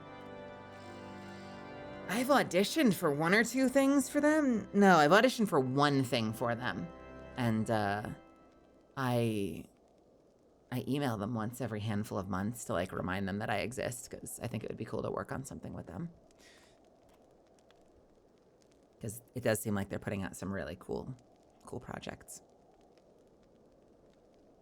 I auditioned for a character in Knights of Guinevere, but I'm not in it. So, but I do. They are on my list of outreach. I don't do a lot of outreach lately because it's stressful, and I really need to get over it, because the truth of the matter is, like, every time I actually do outreach, it works out in my favor. Like, every time I've done outreach, I've like booked a new role in a show. But it's fucking stressful to email studios and be like, hi, I exist. I've done like one thing in the last year and a half, and then like hope that doesn't make you sound pathetic. But like almost every time I actually do outreach to studios, it ends up benefiting me. So it's one of those things that I have to like get over and keep forcing myself to do every like 3 to 6 months.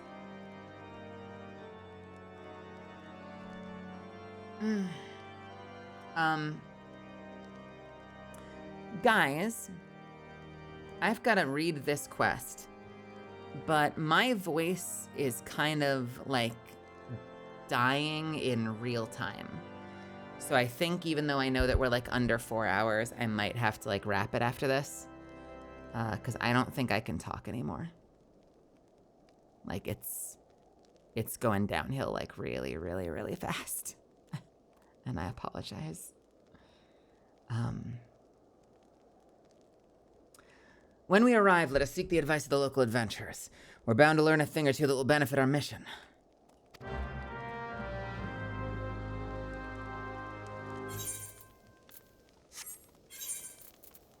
Come in my castrum, baby.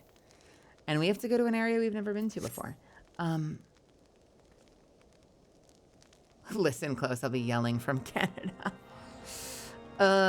Okay. Guys, we're gonna do a better job of it tomorrow. I know that I was gone like all day today, and that means that inevitably our stream tonight was very, very short. And I feel really bad that that means like I barely got time to hang out with you guys tonight, but I'm gonna have to go ahead and call it there and just like shut up and make some tea and rest my voice. We'll be back tomorrow though. I'm back tomorrow night with Grounded. I'm gonna be playing with Sayu Synchronicity. And I will also work my ass off. I'm gonna work my fucking ass off to start early for you guys, okay? I wanna start earlier. I wanna start earlier tomorrow so it's not the same old story. So I'm gonna be aiming for 7:30 tomorrow. Wednesday, I actually have a voiceover session. I can't tell you what it's for, but I'm recording for a game on Wednesday. And that'll be from 2 to 6 my time. So we'll be back. I'll either be off Wednesday or off Thursday this week. So Wednesday I might take off, and then Thursday I might stream. Just because like if I'm going to be doing voiceover for 4 hours, it probably makes sense to shut up after that. So that might be like my day off on Wednesday. So Grounded tomorrow, off Wednesday, streaming Thursday, Friday, Saturday. And then again, if you're at MomoCon down in Atlanta, Friday, 12:30, I'll be on the stage with Yura. And Saturday, sorry, that's 3:30 EST, 3:30 EST. And then Saturday, 4 p.m. EST, I will be doing a meet and greet if you're at MomoCon in Atlanta. You should come say hi. I'm kind of worried. I've never done anything like this before. I'm a little worried that I'm going to have a meet and greet hour and nobody is going to be there. So we can cross our fingers together, because I'm new. I'm still a baby and I'm working on building this platform, but I still have that imposter syndrome. I'm still like, nobody's going to show up. Nobody's going to fucking care about my meet and greet. Yo, Dark Zombies Agony. Welcome to my channel. Thank you for being here. I really appreciate you giving me a shot. And to that end, I thank all of you guys for giving me a shot, because I love doing this so much. I want to keep doing this. I want to grow this army. I want to grow this channel and this platform. And I couldn't do it without you guys. So it means so much to me that you continue to give me your time and choose to spend it here with me. Oh my God, it's so much fun doing this with you guys. We got to keep it going. We got to keep it going. Yeah, thanks for believing in me. Thanks for continuing to support me. And if you're here brand new, if you've never been here before, if you stopped in from YouTube or TikTok or Instagram or Twitter or saw me in the directory or fucking whatever, I don't know, dreamt me up. You saw me in a dream, in a vision. You had a premonition. You went to go get your fortune told and they said the name Melazan, but they didn't know what it meant, so you Googled it. Thank you for being here. And you should follow me before you go right now, because I would love to see you again and you're going to have fun here. Also, no, we're not listening to this song. I'm so fucking over this song. I'll tell you what we will listen to. We're going to listen to here. We're going to ride out on Father of Make Believe. While you're here, let me go ahead and pop the Melazand in there. The little exclamation point Mel. You can follow me on Twitter at Melazand. That's where I'll posting like acting announcements. I pick fights with people randomly, and I post random thoughts that pop into my head. You can join my Discord. My Discord is a place you should fucking be. You should really, really be in the Discord. And I'll tell you why. It's the main place that I post about my stream. So if I'm starting early, if I'm starting late, if I want to show you something I cooked up, or if I want your advice on something, if I want your help with something, that all happens in the Discord and the Mel feed. But also I hang out in there. And so it's not uncommon if you're in the Discord, you might get to just bullshit with me in chat because I'm regularly in there talking. So get in there. Most recently, we did a survey for merch because we're going to be launching merch soon. We're aiming for the anniversary in July. And I wanted to know what you guys actually wanted. So we got your opinion on that. We ran a big merch survey over the course of a couple of weeks. So get in the Discord. Get in the Discord, Shinji.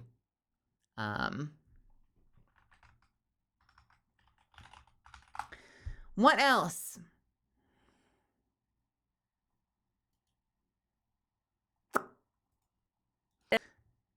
Don't you fucking dare start playing audio on the fucking carousel, you stupid website, Twitch, that I'm currently operating on and trying to make a living on. You stupid site that helps pay my bills. Is Katie sleeping or is Katie active now? Is Katie live? No, it says I'm only sleeping. Katie! Fine. I don't need to raid you, Katie. Lucia is also sleeping. Everyone's sleeping. Everyone's asleep. Everyone's sleeping. Let's go say hi to Rioma Barronwort. Rioma is my good friend. He's one of the bestest boys on the internet. He is exceptional in Apex Legends, and he's going to be playing Apex Legends when you get there. So I don't care if you're into girls or guys. Everyone's cute in this camp. So we are going to say when we get there, ready? We're going to say, Rioma is cute. And then we're going to point, and we're going to say, look at that. Look at that gamer. And we're going to zoom. He's the card swiping Ronin, actually. So why don't we say, look at that Ronin. And then we're going to say, God damn, he cute. Because we're confident in ourselves. We have self-confidence. We don't mind calling Rioma cute because he is damn cute. Bam, that's your message. You're going to spam the ever-living shit out of that when you get there. Copy it, paste it until you get banned by Nightbot. No confidence. Yes, confidence, Cake 34. I believe in you.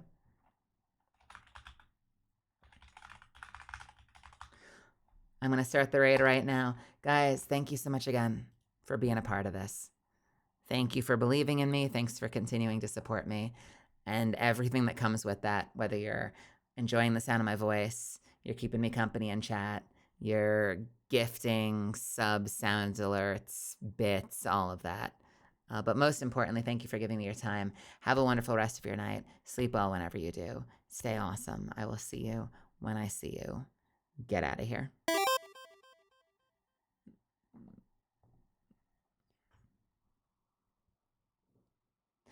Fucking love you guys. Mwah. Aggressive kiss. Mwah. Mwah. Good night.